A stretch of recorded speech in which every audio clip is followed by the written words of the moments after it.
Hello friends, एडुटेरिया YouTube channel में आपका स्वागत है। हम देख रहे थे वार्षिकी 2024 करंट अफेयर्स एडुटेरिया के द्वारा हाल ही में लॉन्च किया गया है और यह मार्केट में अवेलेबल है, जिसको आपने खरीदा भी होगा और जिसने नहीं खरीदा उसे आप नियर बाई शॉप से जाकर खरीद सकते हैं। और यदि आपने खरीद लिया तो इसका सेट नंबर 3 निकाल करके आप इसको क्वेश्चन हम डिस्कशन करने जा रहे हैं, इसको आप मिलाते जाएं। ठीक है, तो पहला क्वेश्चन क्या है कि निम्नलिखित कथनों पर विचार करना है और बताना है कौन सा इसमें कथन सही दिया गया है। तो पहला क्वेश्चन कि जिग मतलब होता है जिम्बाब्वे गोल्ड, होता है जिम्बाब्वे गोल्ड। जिम्बाब्वे की एक स्वर्ण समर्थित मुद्रा है, यानी ZiG is a gold backed currency of Zimbabwe. ZiG मुद्रास्फीति को बढ़ाने में महत्वपूर्ण भूमिका निभाती है। ZiG currency plays an important role to increase inflation. देखिए क्या हुआ था, जिम्बाब्वे में बहुत ज़्यादा महंगाई बढ़ गया था, जिस कारण से जिग यानी जिम्बाब्वे गोल्ड का है जो लॉन्च किया गया, जिस कारण से क्या हुआ, इन्फ्लेशन को कंट्रोल करने के लिए, यानी इसको डिक्रीज करने के लिए, इंक्रीज करने के लिए नहीं, इसलिए स्टेटमेंट सेकंड रॉन्ग हो जाएगा, जबकि पहला स्टेटमेंट क्या है, करेक्ट हो जाएगा। यहाँ पे देख सकते हैं, इसलिए ऑप्शन क्या हो जाएगा, तो ट्रू स्टेटमेंट सिर्फ ओनली वन है जो सही है, यानी ऑप्शन ए करेक्ट हो जाएगा, ऑप्शन ए करेक्ट हो जाएगा। देख सकते हैं इसका किस तरह से ये जिम्बाब्वे गोल्ड लॉन्च किया गया है। तो ये क्या है, तो ये जिम्बाब्वे के द्वारा लॉन्च किया गया है, छठी मुद्रा है, यानी 6th करेंसी है जिसको लॉन्च किया गया है, जिसका उपयोग जिम्बाब्वे ने वर्ष 2009 में 5 बिलियन प्रतिशत की अति मुद्रास्फीति के बीच जिम्बाब्वे डॉलर के पतन के बाद से किया गया है, जो अब तक के दुनिया के सबसे खराब मुद्रा संकट से ये एक है। ठीक है, इसमें देख सकते हैं कि बहुत ज़्यादा पहले क्या था, जिम्बाब्वे डॉलर था, जिस कारण से बहुत ज़्यादा मुद्रास्फीति यानी कि इन्फ्लेशन क्या होता है, इन्फ्लेशन यानी महंगाई में वृद्धि हो गया था। ठीक है, इसमें क्या हुआ था कि कोई भी कमोडिटी या कोई भी वस्तु जिसका प्राइस बहुत अधिक बढ़ गया था, जिस कारण से वहाँ की जनता के द्वारा अधिक पैसा देकर के उसको खरीदना पड़ रहा था, जिस कारण से बहुत ही एक इस तरह से वहाँ पे स्थिति खराब होती जा रही थी, जिस कारण से जिम्बाब्वे की सरकार के द्वारा क्या किया गया, ये जिम्बाब्वे डॉलर के स्थान पे जिम्बाब्वे गोल्ड लाया गया। और यह देख सकते हैं किस तरह से है। यह दक्षिणी अफ्रीकी देश में लंबे समय से चल रहे मुद्रा संकट को रोकने का नवीनतम प्रयास किया गया है और उसकी निरंतर आर्थिक समस्याओं को रेखांकित करता है। इसका उद्देश्य है कि मुद्रा के लिए एक स्थिर और विश्वसनीय आधार प्रदान करना, जिसका उद्देश्य मुद्रास्फीति यानी कि इन्फ्लेशन को नियंत्रित करना, आर्थिक विकास को प्रोत्साहित करना और सार्वजनिक विश्वास बहाल करने और विदेशी मुद्राओं पर भी निर्भरता को कम करने का इसमें प्रयास किया गया है। इसकी शुरुआत होती है जिम्बाब्वे की पिछली आर्थिक परेशानियों से दूर जाने और आर्थिक सुरक्षित मौद्रिक भविष्य स्थापित करने के प्रयास का ये प्रतिनिधित्व करता है। कौन? जिग करता है, यानी जिम्बाब्वे गोल्ड करता है। आपसे डायरेक्ट क्वेश्चन पूछ सकता है कि हाल ही में जिग किसके द्वारा ये लॉन्च किया गया है, तो ये जिम्बाब्वे के द्वारा लॉन्च किया गया है, इसको ध्यान रखना है। अब हम आगे बढ़ते हैं। दूसरा स्टेटमेंट कह रहा है, दूसरा क्वेश्चन कि कथनों पर विचार करना है और बताना है सत्य कथन कौन सा है। तो कह रहा है Agnibaan single piece 3D printed engine वाला दुनिया का ये पहला रॉकेट है। Agnibaan is the world's first rocket with a single piece 3D printed engine. तो ये दोनों ये क्या है, तो पहला स्टेटमेंट करेक्ट हो जाएगा। यह स्वदेशी रूप से निर्मित भारत का पहला सेमी क्रायोजेनिक इंजन संचालित रॉकेट लॉन्च है। ठीक है, this is India's first indigenously built semi cryogenic engine powered rocket launch. तो सेकंड स्टेटमेंट भी क्या है, ये सही हो जाएगा। तीसरा स्टेटमेंट की बात करता है कि अग्निवान कितने चरणों, तो 3 चरणों। ऐसे स्टेटमेंट में ऐसे वर्ड्स डाले जाते हैं ताकि आप है जो उसमें गलत करें। ठीक है, तो अग्निवान 3 चरणों वाला नहीं, ये 2 चरणों वाला है। क्या है, तो 2 चरणों वाला है। 2 चरणों वाला रॉकेट है जो 700 किलोमीटर की ऊंचाई तक जाने में सक्षम है। ये स्टेटमेंट यहाँ से सही है कि 700 किलोमीटर के ऊंचाई तक ये जाने में सक्षम है, लेकिन क्या है, ये 2 चरण वाला है। तो Agnibaan is the 3 stage rocket capable of reaching a height of 700 kilometre. यहाँ पे 3 नहीं, क्या हो जाएगा, 2 हो जाएगा। ठीक है, तो इसलिए थर्ड स्टेटमेंट क्या कह रहा है कि पूछ रहा है कि कौन सा स्टेटमेंट ट्रू है, तो इसमें तीसरा स्टेटमेंट क्या है, गलत है, और 1 और 2 क्या है, ये सही हो जाएगा, ऑप्शन 1 करेक्ट हो जाएगा। अब हम देख लेते हैं क्या, तो अग्निवान इस तरह से देख सकते हैं कि 100 kg to 7 kilometre in low earth orbit में इसको लॉन्च करने का ये प्रोविजन इसमें है। ठीक है, तो इसमें देख सकते हैं कि क्या, तो ये हाइट 18 मीटर और 1.3 मीटर इसका डायमीटर है और 14,000 किलो ये लिफ्ट ऑफ मास को इतना उठा सकता है। क्या, तो ये अग्निवान यहाँ पे देख सकते हैं। अग्निवान एक अत्यंत अनुकूलन योग्य 2 चरणीय प्रक्षेपण यान है, इसको ध्यान रखना है। और यह 30 किलोग्राम से लेकर के 300 किलोग्राम तक के पे लोड को पृथ्वी की निचली कक्षाओं यानी कि लो अर्थ ऑर्बिट में लगभग 700 किलोमीटर की ऊंचाई पर ले जाने में ये सक्षम है। अग्निवान निम्न और उच्च झुकाव वाली दोनों कक्षाओं तक ये पहुंच सकता है। यह पूरी तरह से क्या है, मोबाइल, मतलब क्या होता है, मोबाइल नेचर का माने मूवमेंट कर रहा है। ठीक है, यह 10 से अधिक लॉन्च पोर्ट तक पहुंचने के लिए ये डिजाइन किया गया है। अपने सभी चरणों में केरोसिन इंजन द्वारा संचालित या LOX के द्वारा संचालित अग्निवाहन को ग्राहक द्वारा अनुकूलित किया जा सकता है। हर समय एक ही संख्या में इंजनों के साथ उड़ान नहीं भरता। मिशन उपग्रह और प्रक्षेपण स्थल ही यह तय करेंगे कि पहले चरण में कितने इंजन लगेंगे, यानी कि डिटरमाइन करेंगे कौन से चरण में कितने इंजन को लगाना है। ठीक है, तो यहाँ देख सकते हैं किस तरह से ये क्या है, इसके कुछ फीचर्स आपको ध्यान रखना है। ये सब बाकी कुछ ज़्यादा इंपॉर्टेंट नहीं है, लेकिन मेन इंपॉर्टेंट क्या है, तो आपको 30 kg से 300 किलोग्राम 700 किलोमीटर, ठीक है, और ये कितने चरण है, तो 2 चरण है, और ये सब आपको याद रखना है। और ये कहाँ पे, तो लो अर्थ ऑर्बिट, यानी कि ये 700 किलोमीटर के अंदर ही ये आपको लॉन्च करेगा। ठीक है, तीसरा प्रश्न है कि बनेरघट्टा जैविक उद्यान, ठीक है, जो हाल ही में खबरों में रहा था, किस राज्य में स्थित है।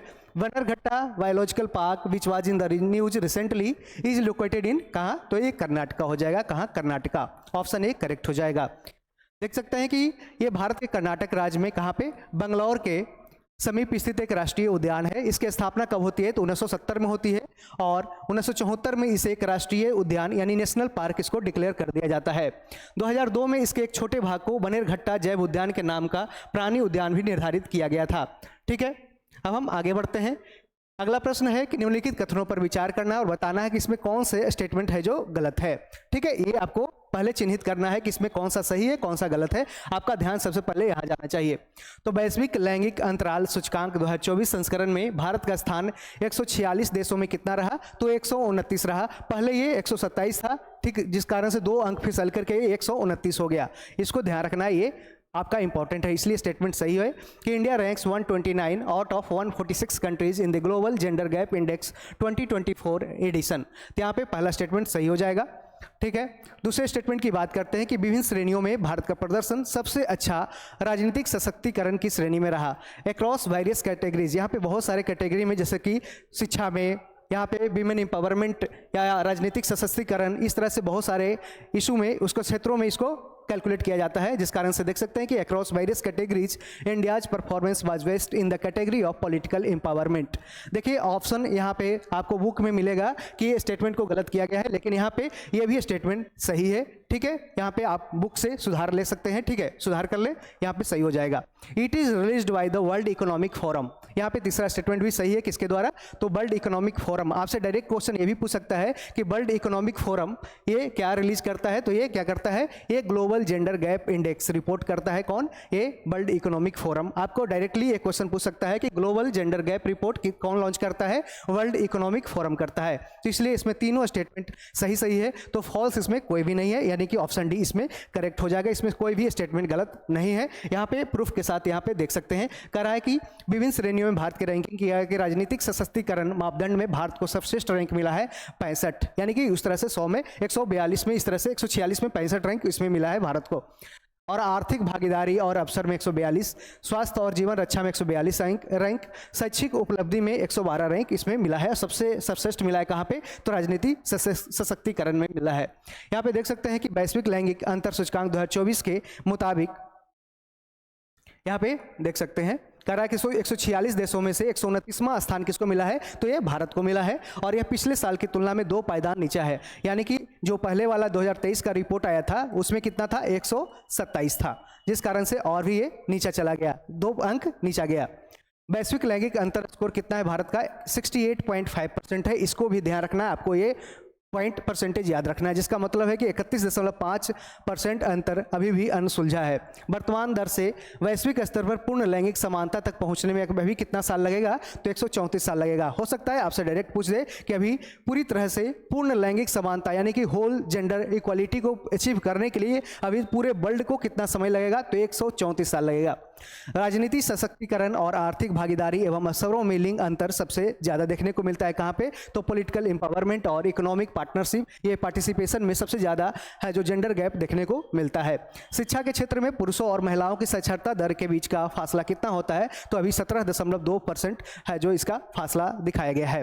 ये मेल और फीमेल एजुकेशन में शैक्षिक उपलब्धि में काफ़ी प्रगति हुई है और अंतर 94.9% तक कम हो गया है। आर्थिक भागीदारी सबसे चुनौतीपूर्ण क्षेत्रों में से एक है कौन, इकोनॉमिक पार्टिसिपेशन। महिलाओं को कार्यबल में प्रवेश करने और आगे बढ़ने में भी कई बाधाएं आती है, ठीक है। और वेतन में अंतर भी बरकरार है, यानी कि जो पेमेंट इक्वालिटी नहीं दिखाया गया है, वेज इक्वालिटी यहाँ पे दिखाया नहीं गया है।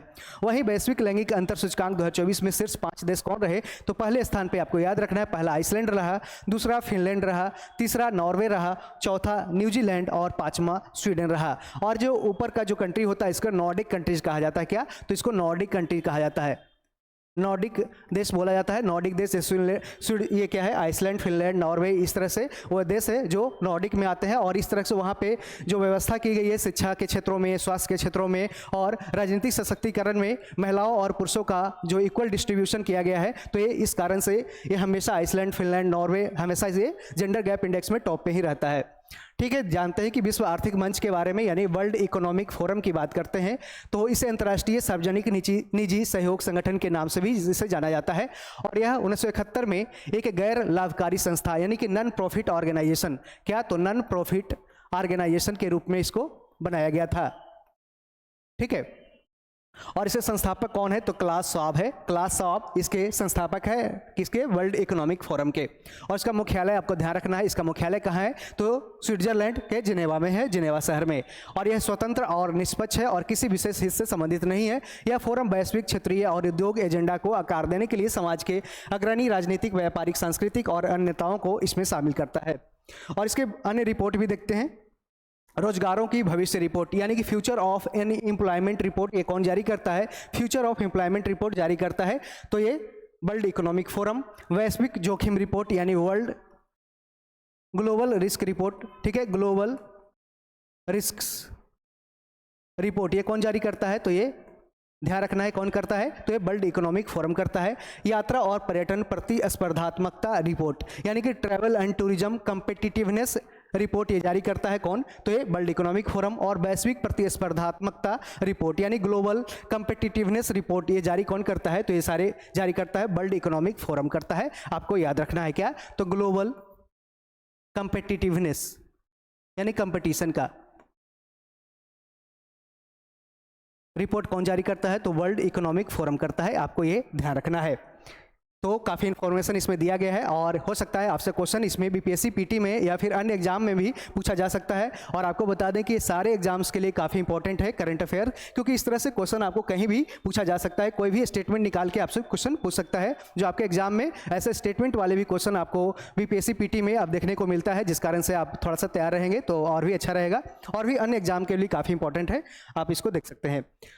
कह रहा है पांचवा प्रश्न कि भारत में स्वदेशी रूप से विकसित नागास्त्र 1 क्या है। नागास्त्र 1 क्या है, ये स्वदेशी रूप से विकसित, तो ये क्या है, एक मानव पोर्टेबल आत्मघाती ड्रोन है, यानी मैन पोर्टेबल सुसाइड ड्रोन क्या है, ये नागास्त्र 1 है, ठीक है। और इसको ध्यान रखना है कि कैसे डेवलप किया गया है, तो ये इंडिजीनियसली डेवलप किया गया है, यानी कि स्वदेशी रूप से इसको भारत के द्वारा विकसित किया गया है। ये आपको अच्छी तरह से पूछा जा सकता है कि क्या है, तो मैन पोर्टेबल सुसाइड ड्रोन है और इसको भारत के द्वारा स्वदेशी रूप से विकसित किया गया है।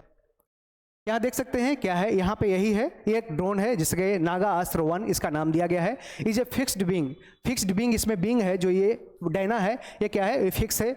Electric unmanned aerial vehicle which is a loitering munition, यहाँ पे म्यूनिशन देख सकते हैं कि इसमें कोई भी आदमी नहीं बैठ कर संचालित करता है, यहाँ पे नीचे से ही इस तरह से कंट्रोल करता है, कहाँ पे ये ड्रोन को उड़ाना है, कहाँ ले जाना है, इसको कंट्रोल करता है, कहाँ से, ये नीचे से ही करता है। और इसमें कोई भी आदमी नहीं बैठा होता है, जिस कारण से इसे कहते हैं अनमैन्ड एरियल व्हीकल कहते हैं, ठीक है। इसमें कह रहा है, यहाँ पे देख सकते हैं कि if the mission is cancelled, यहाँ पे कुछ कैंसिल अगर कैंसिल भी किया जाता है तो ऑटोमेटिक वो क्या होता है कि the UAV can be called back and make a soft landing through a parachute recovery mechanism. इसमें एक पैराशूट भी लगा होता है और फिर ये नीचे जमीन पे आसानी से आ जाता है यदि इसको कैंसिल किया जाता है तो, ठीक है। यहाँ पे देख सकते हैं इसके बारे में, तो भारत में निर्मित एक आत्मघाती ड्रोन है। इसे नागपुर की सोलर इंडस्ट्री, आपको ये भी ध्यान रखना है कि इसे किसने बनाया है, तो नागपुर की सोलर इंडस्ट्रीज की सहायक कंपनी इकोनॉमिक एक्सप्लोसिव्स लिमिटेड के द्वारा ये बनाया गया है। यह एक मानव पोर्टेबल ड्रोन है और इसे दुश्मन के खतरों को बेअसर करने के लिए डिजाइन किया गया है। क्या, तो दुश्मन के खतरों को बेअसर करने के लिए डिजाइन किया गया है। और यह ड्रोन क्या है, तो रडार में पकड़ में नहीं आता है, रडार में पकड़ में नहीं आता है। रडार का फुल फॉर्म क्या होता है, रेडियो डिटेक्शन एंड रेंजिंग होता है। यह करीब 9 किलो वजन उठा सकता है, 9 किलो वजन को लेकर कैरी कर सकता है। और यह 4500 मीटर यानी कि लगभग 4.5 किलोमीटर की ऊंचाई तक ये उड़ सकता है और इसमें खास इलेक्ट्रिक प्रोपल्सन सिस्टम लगा है जिससे इसकी आवाज़ का पता नहीं लगता है, यानी कि वो साइलेंट वे में काम करता है।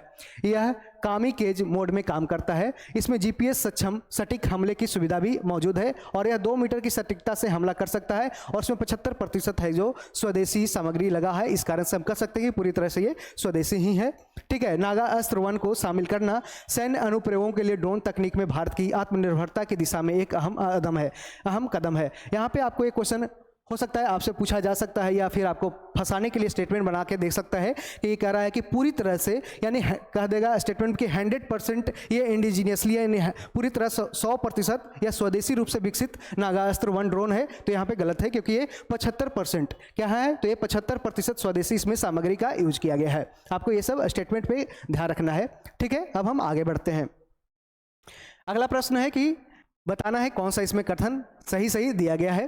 पहला है मछली उत्पादन में, क्या मछली उत्पादन में भारत दुनिया में दूसरा सबसे बड़ा उत्पादक देश है। इसमें दुनिया में दूसरा नहीं है, ये क्या है, तो ये तीसरा है। क्या है, तो ये तीसरा है। तीसरा सबसे बड़ा उत्पादक देश है और पहला स्थान पे कौन है, फर्स्ट कौन है, तो ये चाइना है। फर्स्ट कौन है, चाइना है। भारत विश्व का चीन के बाद दूसरा सबसे बड़ा जलीय कृषि उत्पादक देश है।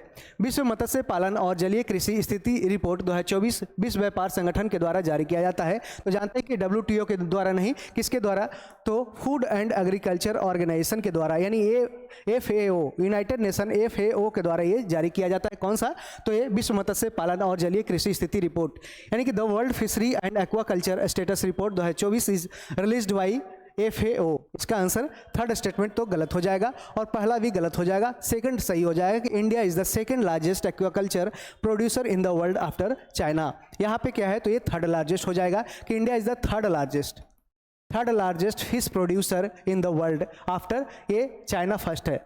चाइना क्या है, तो चाइना ये फर्स्ट है, आपको ये ध्यान रखना है। और यहाँ पे तो कह रहा है कौन सा इसमें ट्रू स्टेटमेंट है, तो ट्रू स्टेटमेंट की बात करते हैं तो इसमें ओनली 2 हो जाएगा, केवल 2 इस सब पे सही हो जाएगा, ऑप्शन भी करेक्ट हो जाएगा। ठीक है, अब हम यहाँ देख सकते हैं कि aquaculture overtakes wild fisheries for first time, United nation FAO का ये रिपोर्ट आया था।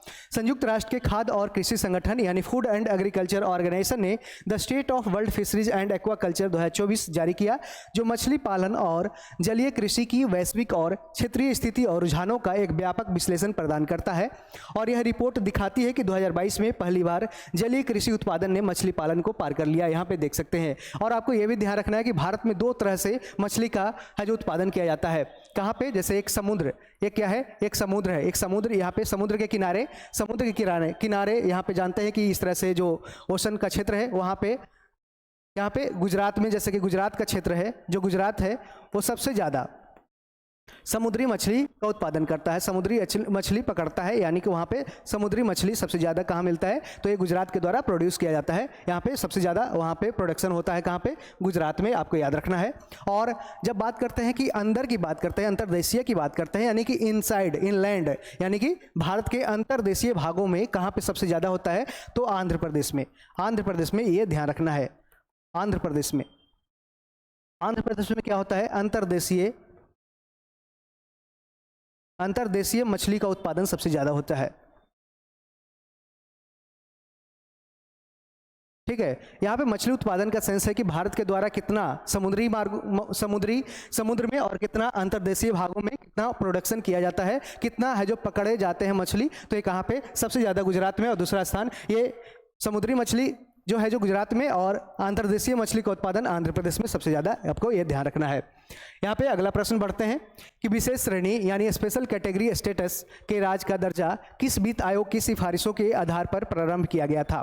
तो आपको ये ध्यान रखना है किसके द्वारा, तो ये 5वां वित्त आयोग के द्वारा ये जारी किया गया था। On the basis of the recommendations of which finance commission was the special category status introduced. तो answer option B is correct, 5th finance commission हो जाएगा। यहाँ पे देख सकते हैं कि विशेष श्रेणी का दर्जा देने की सिफारिश से 5वें वित्त आयोग ने की थी, और इस आयोग के अध्यक्ष कौन थे, आपको ये ध्यान रखना है, कौन, महावीर त्यागी थे। कौन, महावीर त्यागी।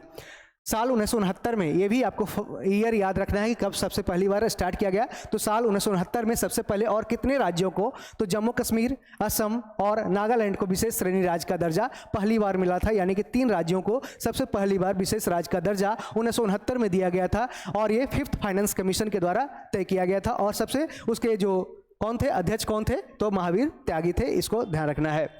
और दर्जा देने की वजह क्या थी, तो इस राज्यों का सामाजिक, आर्थिक और भौगोलिक रूप से पिछड़ा होना, ये उसके मुख्य वजह रही। और इन राज्यों को अन्य राज्यों के बराबर लाने में, यानी कि इक्वल स्टेटस पे लाने के लिए, पैरेलल वे में लाने के लिए ये सब प्रयास किए गए। इसके बाद पूर्वोत्तर के कुछ और राज्यों और 3 अन्य राज्यों को भी इसमें दर्जा दिया गया। भारत के सबसे नए राज्य तेलंगाना, जो 2014 में तेलंगाना की स्थापना होती है, आंध्र प्रदेश से हटके इसको भी यह दर्जा दिया गया, क्योंकि वह आंध्र प्रदेश से अलग होकर 2014 में बना था। संविधान में विशेष श्रेणी का दर्जा देने का कोई भी प्रावधान नहीं दिया गया है, यानी स्पेशल कैटेगरी स्टेटस की बात करते हैं तो ये संविधान में कोई भी इसका दर्जा देने की बात नहीं की गई है, कोई भी प्रावधान नहीं दिया गया है। तो ये स्टेटमेंट आपको हमेशा याद रखना है, हो सकता है आपसे क्वेश्चन पूछ दे। और बिहार को स्पेशल कैटेगरी स्टेटस नहीं दिया गया, ये भी ध्यान रखना है।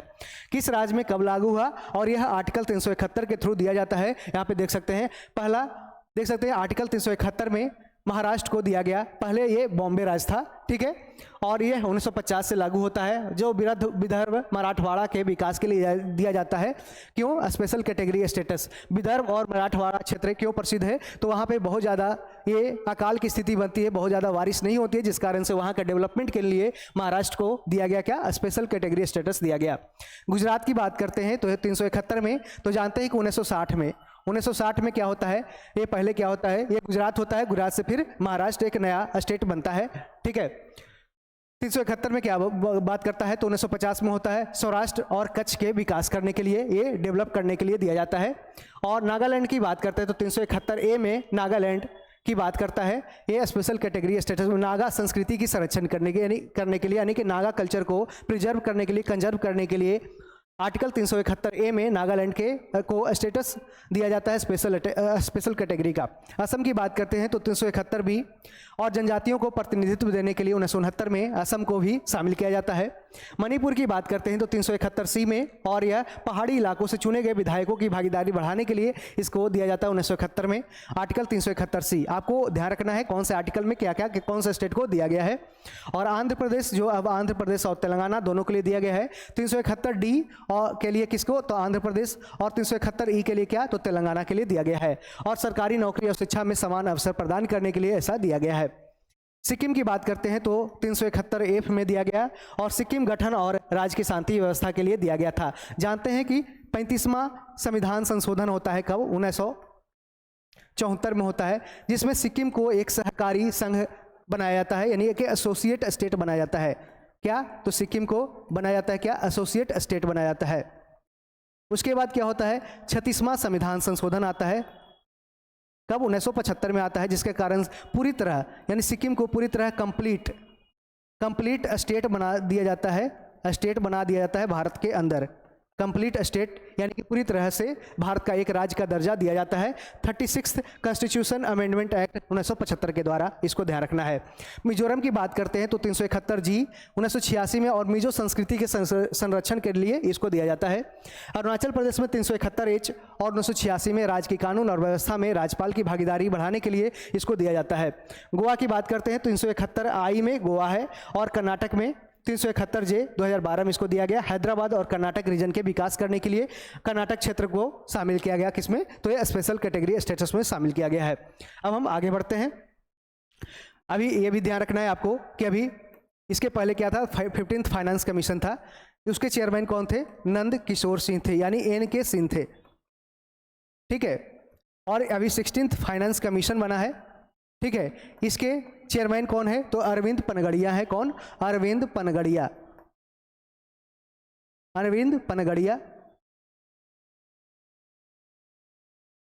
ठीक है। आपको इसको ध्यान रखना है, हो सकता है आपको क्वेश्चन पूछ सकता है। बाल पोषण रिपोर्ट 2024 निम्नलिखित में से किस संस्था के द्वारा जारी किया गया है, तो ये यूनिसेफ के द्वारा जारी किया गया चाइल्ड न्यूट्रिशन रिपोर्ट 2024। आपको ये ध्यान रखना है, और ये भी ध्यान रखना है कि यूनिसेफ का हेड क्वार्टर कहाँ पे है, तो इसका स्थापना होता है 11 दिसंबर 1946 को, और इसका हेडक्वार्टर कहाँ पे है, तो न्यूयॉर्क में है। कहाँ पे, न्यूयॉर्क में है, ठीक है, कहाँ, यूएसए में, ठीक है, इसको ध्यान रखना है। और आईएलओ का हेडक्वार्टर कहाँ है, तो जेनेवा स्विट्जरलैंड में है, जेनेवा स्विट्जरलैंड में है, ठीक है। और आईएमएफ की बात करते हैं तो Washington DC, Washington DC, Washington DC कहाँ पे, वाशिंगटन डीसी यूएसए में, यूएसए में ये इसका आईएमएफ का हेडक्वार्टर है। जबकि डब्ल्यूईएफ का हेडक्वार्टर कहाँ है, वर्ल्ड इकोनॉमिक फोरम का, तो है जो कहाँ पे, स्विट्जरलैंड में है, स्विट्जरलैंड में, कहाँ, स्विट्जरलैंड में है, स्विट्जरलैंड में है। कहाँ पे, डब्ल्यूईएफ यानी वर्ल्ड इकोनॉमिक फोरम का हेडक्वार्टर कहाँ है, तो स्विट्जरलैंड में है, इसको ध्यान रखना है।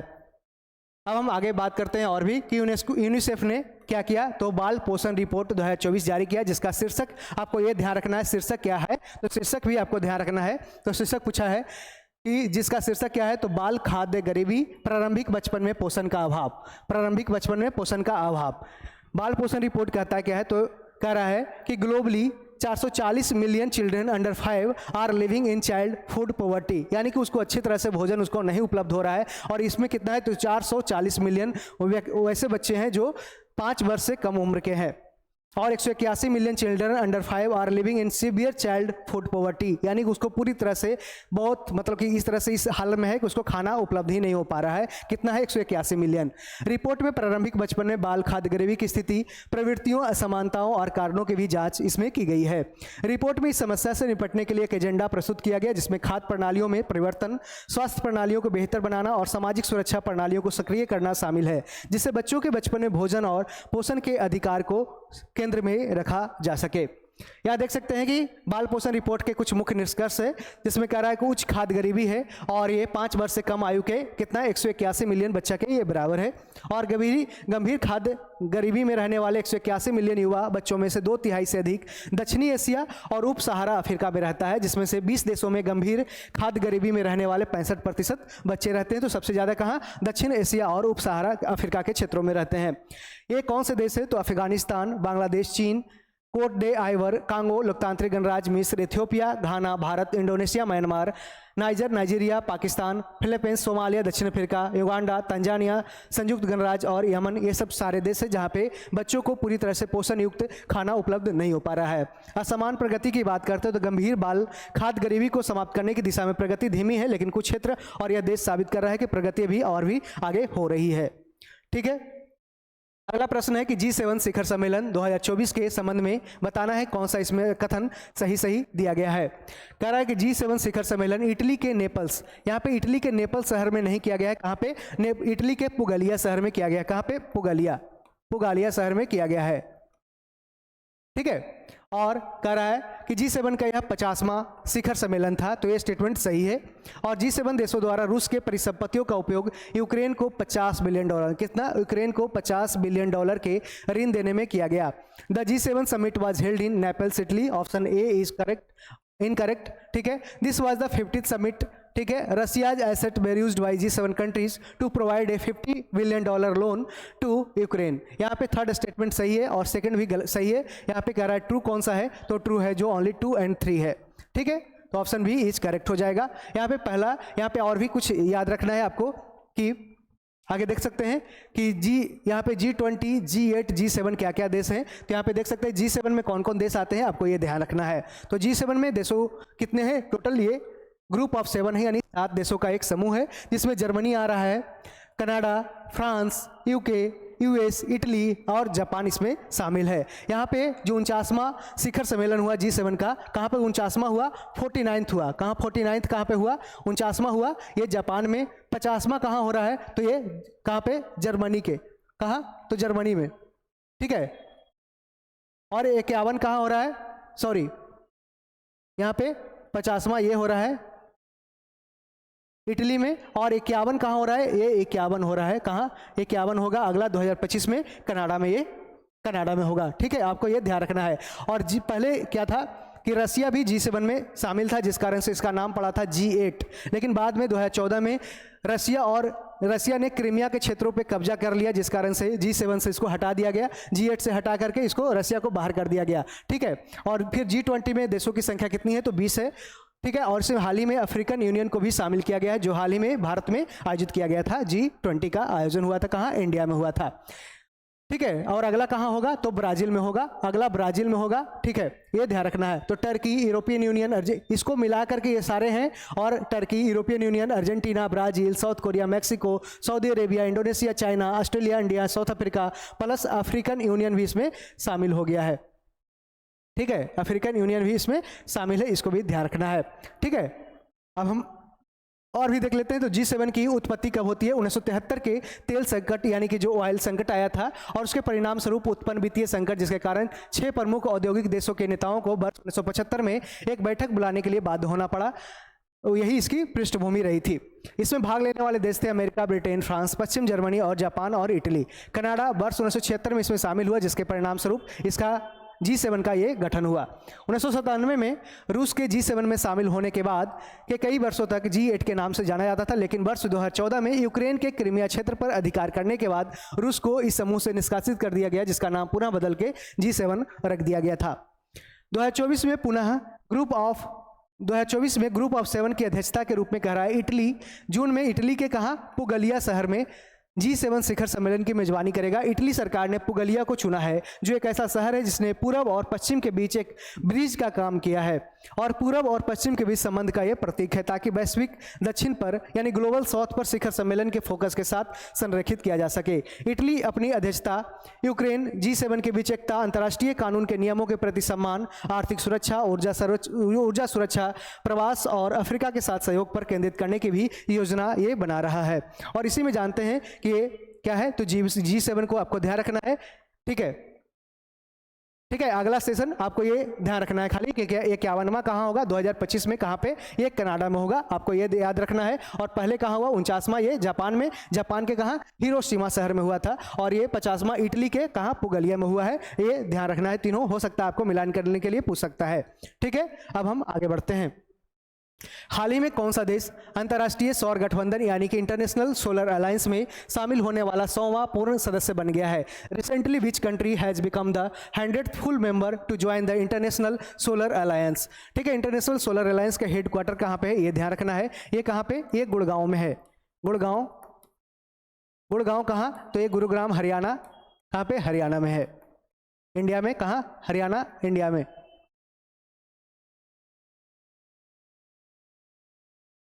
हरियाणा याद रखना है। ठीक है, और ये भी याद रखना है इसका हेडक्वार्टर कहाँ? गुड़गांव, हरियाणा। और जो ये कब बना था? तो COP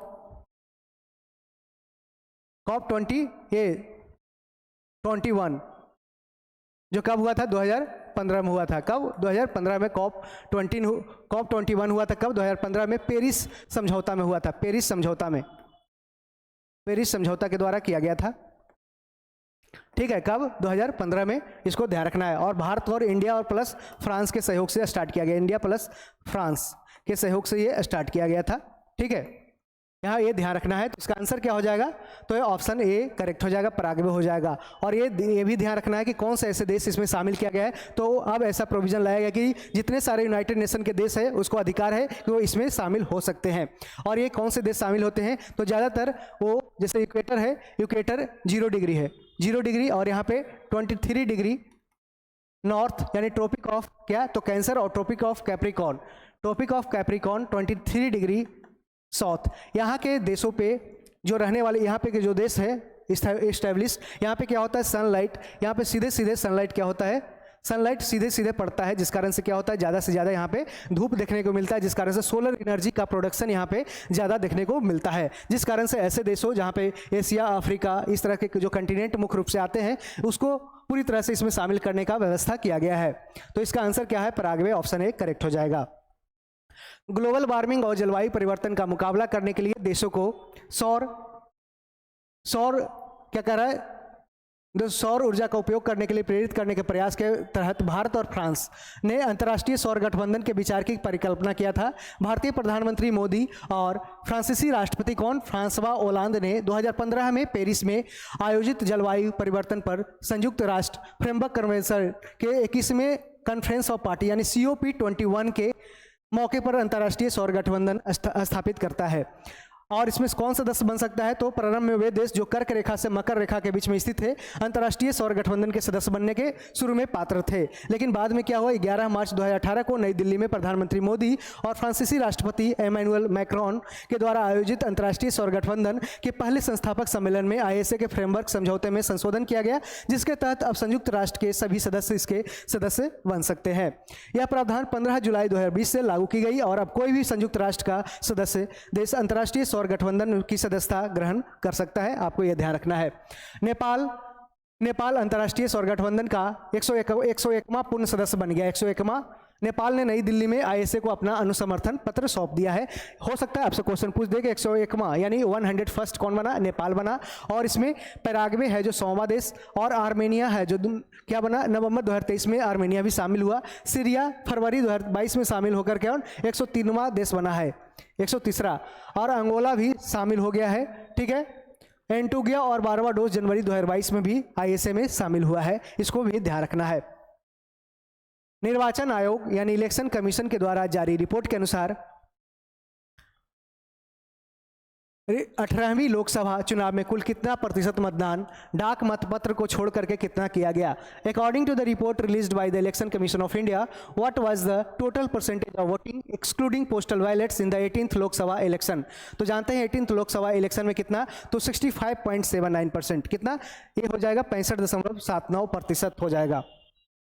करा आम चुनाव 2024 में मतदान केंद्रों पर कितना प्रतिशत मतदान दर्ज किया गया? तो 65.79% मतदान ये दर्ज किया गया। और इसमें टोटल कितने चरणों में किया गया था? तो 7 चरणों में ये आयोजित किया गया। पूरे लोकसभा 18वां का ये आम चुनाव किया गया था। भारत निर्वाचन आयोग के द्वारा 1 जून 2024 को, ये ध्यान रखना है, 1 जून 2024 को जारी 2 प्रेस विज्ञप्तियों के क्रम में तथा पिछले चरणों में मतदान के आंकड़ों को जारी करने के लिए अपनाई गई परिपाटी के अनुसार आम चुनाव 2024 में 57 संसदीय क्षेत्रों के लिए 7वें चरण में मतदान केंद्रों पर कितना? तो 63.88% मतदान दर्ज किया। कौन सा? ये 7वां चरण की बात की जा रही है, ठीक है। यहाँ पे आपको ये ध्यान रखना है। अब हम आगे बढ़ते हैं और इलेक्शन कमीशन ऑफ इंडिया की बात करते हैं। तो इसका जिक्र कहाँ मिलता है? तो आर्टिकल 324 से लेकर 329 तक मिलता है, ठीक है। और इसमें आर्टिकल 326 की बात करते हैं तो इसमें क्या है? तो ये वोट देने का अधिकार है। वोट देने का अधिकार है। वोट देने का अधिकार है जो क्या है? एक विधिक अधिकार है। एक विधिक अधिकार, एक विधिक अधिकार है, यानी कि एक लीगल राइट है, एक कॉन्स्टिट्यूशनल राइट है, एक फंडामेंटल राइट नहीं है। इसको ध्यान रखना है। यहाँ अगला प्रश्न है कि IPL 2024 के बारे में पूछा गया है कि कौन सा इसमें गलत मिलान दिया गया है। तो यहाँ देख सकते हैं कि कौन सा ये संस्करण किया गया। तो ये 17वां संस्करण आयोजित किया गया। 17वां संस्करण कहाँ पे? ये भारत में ही पूरी तरह से आयोजित की गई थी। और ऑरेंज कैप दिया गया किसको? तो विराट कोहली को। वैसे बैट्समैन, वैसे खिलाड़ी जो बैटिंग करते हैं और सबसे ज़्यादा रन बनाए कौन? ये विराट कोहली। और उसके बाद पर्पल कैप दिया गया हर्षल पटेल, यानी कि पूरे IPL सेशन में सबसे ज़्यादा विकेट लेने वाले गेंदबाज कौन बने? तो ये हर्षल पटेल बने, हर्षल पटेल। और फेयर प्ले अवार्ड की बात करते हैं तो ये कोलकाता नाइट राइडर्स को नहीं दिया गया। किसको? तो सनराइजर्स हैदराबाद यानी SRH को दिया गया। सनराइजर्स हैदराबाद की टीम को दिया गया क्या? तो फेयर प्ले अवार्ड दिया गया। यहाँ पे आंसर ऑप्शन डी यहाँ पे गलत हो जाएगा और बाकी तीनों स्टेटमेंट यहाँ पे दिया गया ऑप्शन ये सही है, ठीक है। और यहाँ पे बात करते हैं कि IPL 2024 का पहला मैच कब हुआ था? तो 22 मार्च 2024 को खेला गया। कहाँ पे? चेन्नई के MA चिदम्बरम स्टेडियम में। और इसमें चेन्नई सुपर किंग्स ने रॉयल चैलेंजर्स बेंगलोर के खिलाफ जीत हासिल किया। IPL 2024 का फाइनल मैच होता है 26 मई 2024 को चेन्नई में। और इस मैच में कोलकाता नाइट राइडर्स ने सनराइजर्स हैदराबाद को इसको हरा देता है। और IPL 2024 के टूर्नामेंट में सबसे ज़्यादा रन बनाने का रिकॉर्ड किसका है? तो विराट कोहली का है। उन्होंने कितना रन बनाया? 741 रन बनाया और ऑरेंज कैप अपने नाम किया था। ऑरेंज और कह रहा है कि सबसे ज़्यादा विकेट लेने का रिकॉर्ड किसका है? पंजाब के हर्षल पटेल। पंजाब के हर्षल पटेल के नाम रहा। उन्होंने 24 विकेट लिया और पर्पल कैप अपने नाम किया, ठीक है। यहाँ देख सकते हैं कि सबसे ज़्यादा इस बार हाईएस्ट टीम टोटल बना था कितना? तो IPL 2024 में किसने बनाया? तो सनराइजर्स हैदराबाद ने बनाया। कितना? मात्र 20 ओवर का खेल हुआ। 20 ओवर यानी कि 120 गेंदा, ठीक है। 20 गुना 106 यानी 120 गेंदा में कितने बनाया? तो ये 20 गेंदा में 120 गेंदा में कितना? 287 रन बनाया। 287 रन जो कि IPL 2024 का अभी तक का IPL का सबसे हाईएस्ट स्कोर रहा। और किसके खिलाफ? RCB के खिलाफ बनाया। इसको भी ध्यान रखना है, ठीक है। और एक ये भी याद रखना है कि SRH ने बनाया कितना? तो SRH ने बनाया कितना? तो बनाया था 262, जिसको आरसीबी ने इसको चेंज कर लिया था, ये भी ध्यान रखना है। अगला प्रश्न की बात करते हैं, तो कह रहा है कि व्यक्ति और इसके नियुक्ति की बात करते हैं, तो प्रदीप कुमार त्रिपाठी क्या थे, तो ये लोकपाल सचिव। इसका आंसर ऑप्शन 2 हो जाएगा करेक्ट। यहाँ मिलान करने के लिए बात की गई है। तो प्रदीप कुमार त्रिपाठी क्या है, लोकपाल सचिव यानी कि लोकपाल सेक्रेटरी हैं। चंद्रशेखर गौरीनाथ करहाड़कर क्या है, तो इंदिरा गांधी परमाणु अनुसंधान केंद्र यानी IGCAR का नया निदेशक नियुक्त किए गए हैं। और श्री कमल किशोर सोन ये क्या है, तो ये कर्मचारी राज्य बीमा निगम यानी ESIC का नया महानिदेशक बने हैं। कौन, श्री कमल किशोर सेन, ठीक है। और श्रीमती विजया भारती क्या, तो राष्ट्रीय मानवाधिकार आयोग का कार्यवाहक अध्यक्ष। यानी यहाँ पे देख सकते हैं कि पहला का क्या हो गया, 2 हो जाएगा, 2, दूसरा का 1 और तीसरा का C और चौथा का 3 हो जाएगा, यानी कि ऑप्शन C करेक्ट हो जाएगा। ठीक है, यहाँ पे इंग्लिश में आप देख सकते हैं। हाल ही में H5N2 बर्ड फ्लू से दुनिया के पहले इंसान की मृत्यु किस देश में हुई थी, तो ये मैक्सिको में। Recently in which country did the world's first human die from H5N2 bird flu, तो आंसर क्या है, और मैक्सिको हो जाएगा। यहाँ पे किस तरह से ये फैलता है, तो ये पोल्ट्री यानी कि मुर्गियों के उत्पादन से ज़्यादा ये फैलता है। कह रहा है WHO यानी वर्ल्ड हेल्थ ऑर्गेनाइजेशन के मुताबिक मैक्सिको राज्य के 59 साल के एक व्यक्ति को मैक्सिको सिटी के एक हॉस्पिटल में भर्ती कराया गया। उसे सांस लेने में तकलीफ, दस्त, मतली, बुखार और बेचैनी होने पर भर्ती कराया, जिसके कारण उसको 24 अप्रैल को उसकी मौत हो गई थी। किसके कारण, H5N2। ठीक है, इसको ध्यान रखना है। लेकिन कह रहा है कि WHO ने कहा एक बयान में कि इस मामले में वायरस के संपर्क का स्रोत क्या है, फिलहाल पता नहीं लगा पाया है। लेकिन मैक्सिको में पोल्ट्री में जो मुर्गी फार्म है उसमें H5N2 वायरस के होने की सूचना मिली है। और विश्व स्तर पर इन्फ्लुएंजा ए H5N2 वायरस के संक्रमण का यह पहला मामला है। मैक्सिको में भी एवियन H5 वायरस का पहला मामला देखने को मिला है। कह रहा है निम्नलिखित कथनों पर बताना, विचार करना और बताना कि इसमें कौन सा स्टेटमेंट है जो गलत है। ठीक है, कह रहा है कि दुनिया के पहले लकड़ी का उपग्रह क्या है, तो ये नाम इसका है लिग्नोसाइट। क्या, लिग्नोसाइट। ये किसके द्वारा विकसित किया गया है, जापान के द्वारा। The world's first wooden satellite LignoSat was developed by Japan. किसके द्वारा, जापान। ये स्टेटमेंट सही दिया गया है। अब बात करते हैं कि नासा के मैगलन मिशन का संबंध किस ग्रह से है, तो बुध ग्रह से नहीं होकर किससे है, तो ये शुक्र ग्रह से है। किसका, ये शुक्र ग्रह से यानी कि वेनस से है। ठीक है, तो ये स्टेटमेंट गलत हो जाएगा। और कह रहा है हल्ला टॉम्सीडॉटिर ने आइसलैंड के राष्ट्रपति चुनाव में जीत हासिल की। यहाँ पे ये भी स्टेटमेंट कहाँ सही है, तो हल्ला टॉम्सीडॉटिर ने कहाँ बना है, तो आइसलैंड के राष्ट्रपति चुनाव जीती है। कौन, हल्ला टॉम्सीडॉटिर। चांग E6 चीन का अंतरिक्ष यान लैंडर है जो चंद्रमा के दक्षिणी ध्रुव पर उतरा है। तो यहाँ पे ये स्टेटमेंट भी सही है, ये भी सही है। तो यहाँ पे कौन सा गलत है, ऑप्शन बी यहाँ पे असत्य हो जाएगा कि NASA's Magellan mission is related to planet क्या, तो वेनस हो जाएगा, वीनस हो जाएगा। ठीक है, यहाँ पे देख सकते हैं कि जापान ने क्या किया है, तो इस तरह से लकड़ी का एक लिग्नोसाइट बनाया है, लकड़ी का सैटेलाइट बना है लिग्नोसाइट। इससे अंतरिक्ष में कम होगा मलबा, जो मलबा कचरा जो घूमते रहता है, जिस कारण से ये कम होगा और जल्द अमेरिकी रॉकेट इसको लॉन्च करने की तैयारी करेगा। यह नासा के द्वारा, ये मैगलन की बात करते हैं, तो नासा द्वारा 4 मई 1989 को शुक्र ग्रह का अन्वेषण करने के लिए कौन सा, तो ये मैगलन, कौन सा, ये मैगलन मिशन लॉन्च किया गया था। किसके द्वारा, ये नासा के द्वारा। याद रखना है, नासा के द्वारा किसके लिए, तो ये शुक्र ग्रह के लिए। और इसका नाम देख सकते हैं, इसका नाम पुर्तगाली खोजकर्ता फर्डिनेंड मैगलन के नाम पे रखा गया, जो पृथ्वी की परिक्रमा करने वाले प्रथम व्यक्ति थे। पृथ्वी की परिक्रमा करने वाले प्रथम व्यक्ति कौन थे, तो मैगलन थे। मैगलन मिशन का प्राथमिक लक्ष्य है कि रडार इमेजिंग का उपयोग करके शुक्र की सतह का मानचित्र बनाना, क्योंकि यह ग्रह के घने वायुमंडल के कारण दृश्य अवलोकन कठिन था। मैगलन अंतरिक्ष यान 1990 में शुक्र ग्रह पर पहुंचा। इसने शुक्र की सतह का पहला वैश्विक मानचित्र बनाया और साथ ही ग्रह के गुरुत्वाकर्षण क्षेत्र का भी वैश्विक मानचित्र प्रदान किया। इस मिशन ने शुक्र ग्रह के बारे में आश्चर्यजनक निष्कर्ष निकाले, जैसे कि एक अपेक्षाकृत युवा ग्रह की सतह भी शामिल थी, जो संभवतः पूरे ग्रह में ज्वालामुखी विस्फोटों से निकले लावा के कारण बनी थी। अक्टूबर 1994 में मैगलन अंतरिक्ष यान ने परिचालन बंद करने से पहले ग्रह के वायुमंडल पर डेटा एकत्र करने के लिए जानबूझकर शुक्र की सतह पर एक कदम रखा था। यहाँ पे देख सकते हैं क्या है, तो ये लिग्नोसाइट है। आपसे हो सकता है डायरेक्टली ये क्वेश्चन, ऐसे प्रश्न पूछे जाते हैं बीपीएससी पीटी में, तो आपको ध्यान रखना है। ठीक है, हाल ही के पिछले वाले क्वेश्चन पूछा गया था कि भाप इंजन, भाप के द्वारा सबसे वैसा कौन सा सैटेलाइट किसके द्वारा लॉन्च किया गया, तो जाक्सा यानी जापान स्पेस एजेंसी के द्वारा ये लॉन्च किया गया था। ऐसा क्वेश्चन पूछा गया बीपीएससी पीटी में। महिला कर्मचारियों के लिए प्रत्येक महीने मासिक धर्म अवकाश नीति लागू करने वाला देश का पहला हाईकोर्ट कौन सा बना है? तो ये सिक्किम हाईकोर्ट बन गया, सिक्किम उच्च न्यायालय। Which is the first high court in the country to implement menstrual leave policy every month for women employees? तो कह रहा है सिक्किम हाईकोर्ट हो जाएगा। यहाँ देख सकते हैं सिक्किम हाईकोर्ट ने महिला कर्मचारियों के लिए मासिक धर्म अवकाश नीति पेश किया है। भारत में बिहार और केरल जैसे कुछ राज्य मासिक धर्म अवकाश नीति लागू कर चुके हैं। बिहार ने 1992 में इस नीति की शुरुआत की थी, जिसके तहत महिलाओं को हर महीने कितने दिन का? तो 2 दिन का वेतन के साथ, यानी उसको वेतन भी दिया जाएगा, मासिक धर्म अवकाश मिलता है। दूसरी ओर स्पेन पहला यूरोपीय देश है जिसने महिला कर्मचारियों को मासिक धर्म अवकाश दिया है। स्पेन में महिलाओं को हर महीने 3 दिन का मासिक धर्म अवकाश मिलता है, जिसे 5 दिन तक बढ़ाया जा सकता है। मासिक धर्म अवकाश से जुड़ी कुछ बातें हैं कि जापान, इंडोनेशिया, फिलीपींस, ताइवान, दक्षिणी कोरिया, जाम्बिया और वियतनाम जैसे देशों में भी महिला कर्मचारियों को मासिक धर्म छुट्टी मिलता है। और सर्वोच्च न्यायालय ने केंद्र को महिला कर्मचारियों के लिए मासिक धर्म अवकाश पर एक मॉडल नीति तैयार करने का भी एक निर्देश जारी किया है।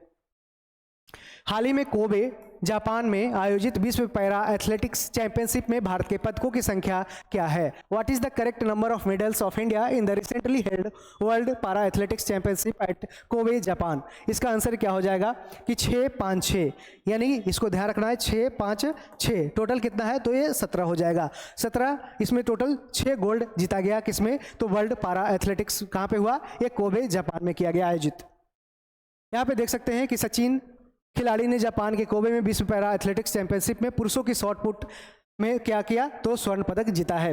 भारत ने रविवार को, यहाँ पे देख सकते हैं कि भारत ने जापान के कोबे में विश्व पैरा एथलेटिक्स चैंपियनशिप पर का समापन 17 पदक यानी 6 स्वर्ण, 5 रजत और 6 कांस्य के साथ किया। इसमें भारत को 6ठे स्थान पर ये पहुंचा। कौन सा स्थान पे? 6ठा स्थान पे। यहाँ पे देखिए 6, 5, 6 और ये कौन सा स्थान? तो ये 6th पोजीशन, यहाँ पे 6ठा स्थान भी रहा। ठीक है, ये जहां अधिक स्वर्ण पदक किसी देश को ऊपर ले जाते हैं। चीन क्या है? तो 87 है, ब्राजील 42, उज्बेकिस्तान 13, ग्रेट ब्रिटेन 12। आपको ये ध्यान रखना है कि चीन का स्थान पहला है। यह विश्व पैरा एथलेटिक्स चैंपियनशिप में भारत का सर्वश्रेष्ठ प्रदर्शन किया गया। जानते हैं कि पेरिस में 2023 संस्करण में जीते गए 10 पदकों को पार करते हुए इससे पहले भारत ने 9 पदक 2019 में, 5 पदक 17 में, 2 पदक 2015 में और 1 पदक 2013, 2011 में जीता था। किसमें? विश्व पैरा एथलेटिक्स चैंपियनशिप में। हमारी भूमि हमारा भविष्य बीच कह रहा है विषय के अनुरूप विश्व पर्यावरण दिवस किसके द्वारा मनाया गया? तो ये भारतीय रेलवे के द्वारा। Which one of the following celebrated the world environment day with the theme our land our future? तो answer is option D correct, Indian railway हो जाएगा। यहाँ पे देख सकते हैं कि हर एक साल 5 जून को क्या मनाया जाता है? तो विश्व पर्यावरण दिवस मनाया जाता है। और ये सब लोग जानता है, लेकिन बार बार क्वेश्चन आपको एक इजी क्वेश्चन पूछा जाता है कि विश्व पर्यावरण दिवस कब मनाया जाता है। और जो पर्यावरण संरक्षण की दिशा में जागरूकता बढ़ाने और कार्रवाई को प्रोत्साहित करने के लिए एक महत्वपूर्ण वैश्विक एक कार्यक्रम है। और 1972 में 1972 में संयुक्त राष्ट्र पर्यावरण कार्यक्रम UNEP, जिसका हेडक्वार्टर कहाँ पे है? ये केन्या के शहर नैरोबी में है। केन्या की राजधानी कहाँ? नैरोबी में इसका हेडक्वार्टर है। कहाँ पे? केन्या में। ठीक है, इसका UNEP का द्वारा स्थापित इस दिन का उद्देश्य हमारे ग्रह के सामने आने वाले गंभीर पर्यावरणीय मुद्दों को उजागर करना और स्थायी प्रथाओं को बढ़ावा देना है। और इस बार थीम क्या रहा 2024 में, इसको जान लेते हैं। तो इस वर्ष विश्व पर्यावरण दिवस का थीम रहा भूमि पुनर्स्थापन, मरुस्थलीकरण और सूखा लचीलापन, जिसका अंतर्गत नारा है हमारी भूमि हमारा भविष्य। और ये रेलवे, इंडियन रेलवे इसी थीम के अंतर्गत है जो इसको सेलिब्रेट किया है। ठीक है, कह रहा है सऊदी अरब किंगडम 2024 विश्व पर्यावरण दिवस के वैश्विक उत्सवों की मेजबानी करेगा, जो संयुक्त राष्ट्र मरुस्थलीकरण रोकथाम संधि की 30वीं वर्षगांठ के रूप में एक महत्वपूर्ण क्षण होगा। इसको भी याद रखना है। ठीक है, और भारत में टोटल वेटलैंड्स की बात करते हैं तो टोटल वेटलैंड्स कितनी है? तो 85 है। क्या? 85 वेटलैंड्स है, यानी कि आर्द्र भूमि। ठीक है, अगला प्रश्न है कि भारत और जापान का संयुक्त समुद्री अभ्यास 2024 यानी GMEX 2024 के संबंध में बताना है कौन सा स्टेटमेंट इसमें सही है। तो यह भारत के विशाखापट्टनम में आयोजित किया गया और यह GMEX का 10वां संस्करण था। तो यहाँ पे देख सकते हैं कि ये भारत के विशाखापट्टनम में आयोजित किया गया नहीं, ये कहाँ पे? ये 7वां किया गया था। कहाँ? ये 7वां किया गया था, जबकि 8वां ये किया गया कहाँ पे? ये जापान में 8वां किया गया। कहाँ पे? ये जापान में किया गया। कहाँ? जापान में 8वां किया गया। 8वां कहाँ पे किया गया? ये जापान में किया गया। और ये 8वां की बात की जा रही है, 2024 में 8वां होता है। ठीक है, तो दोनों स्टेटमेंट यहाँ पे गलत है। यहाँ पे कोई भी कह रहा है कि सत्य कौन है, तो इसमें कोई भी इसमें सत्य नहीं दिया गया है। ठीक है, यहाँ पे देख सकते हैं consider the following statement regarding India Japan joint maritime exercise 2024।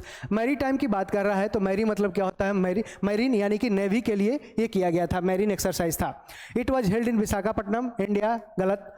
This was the 10th edition, not 8th edition. ठीक है, इसमें ऑप्शन डी करेक्ट हो जाएगा।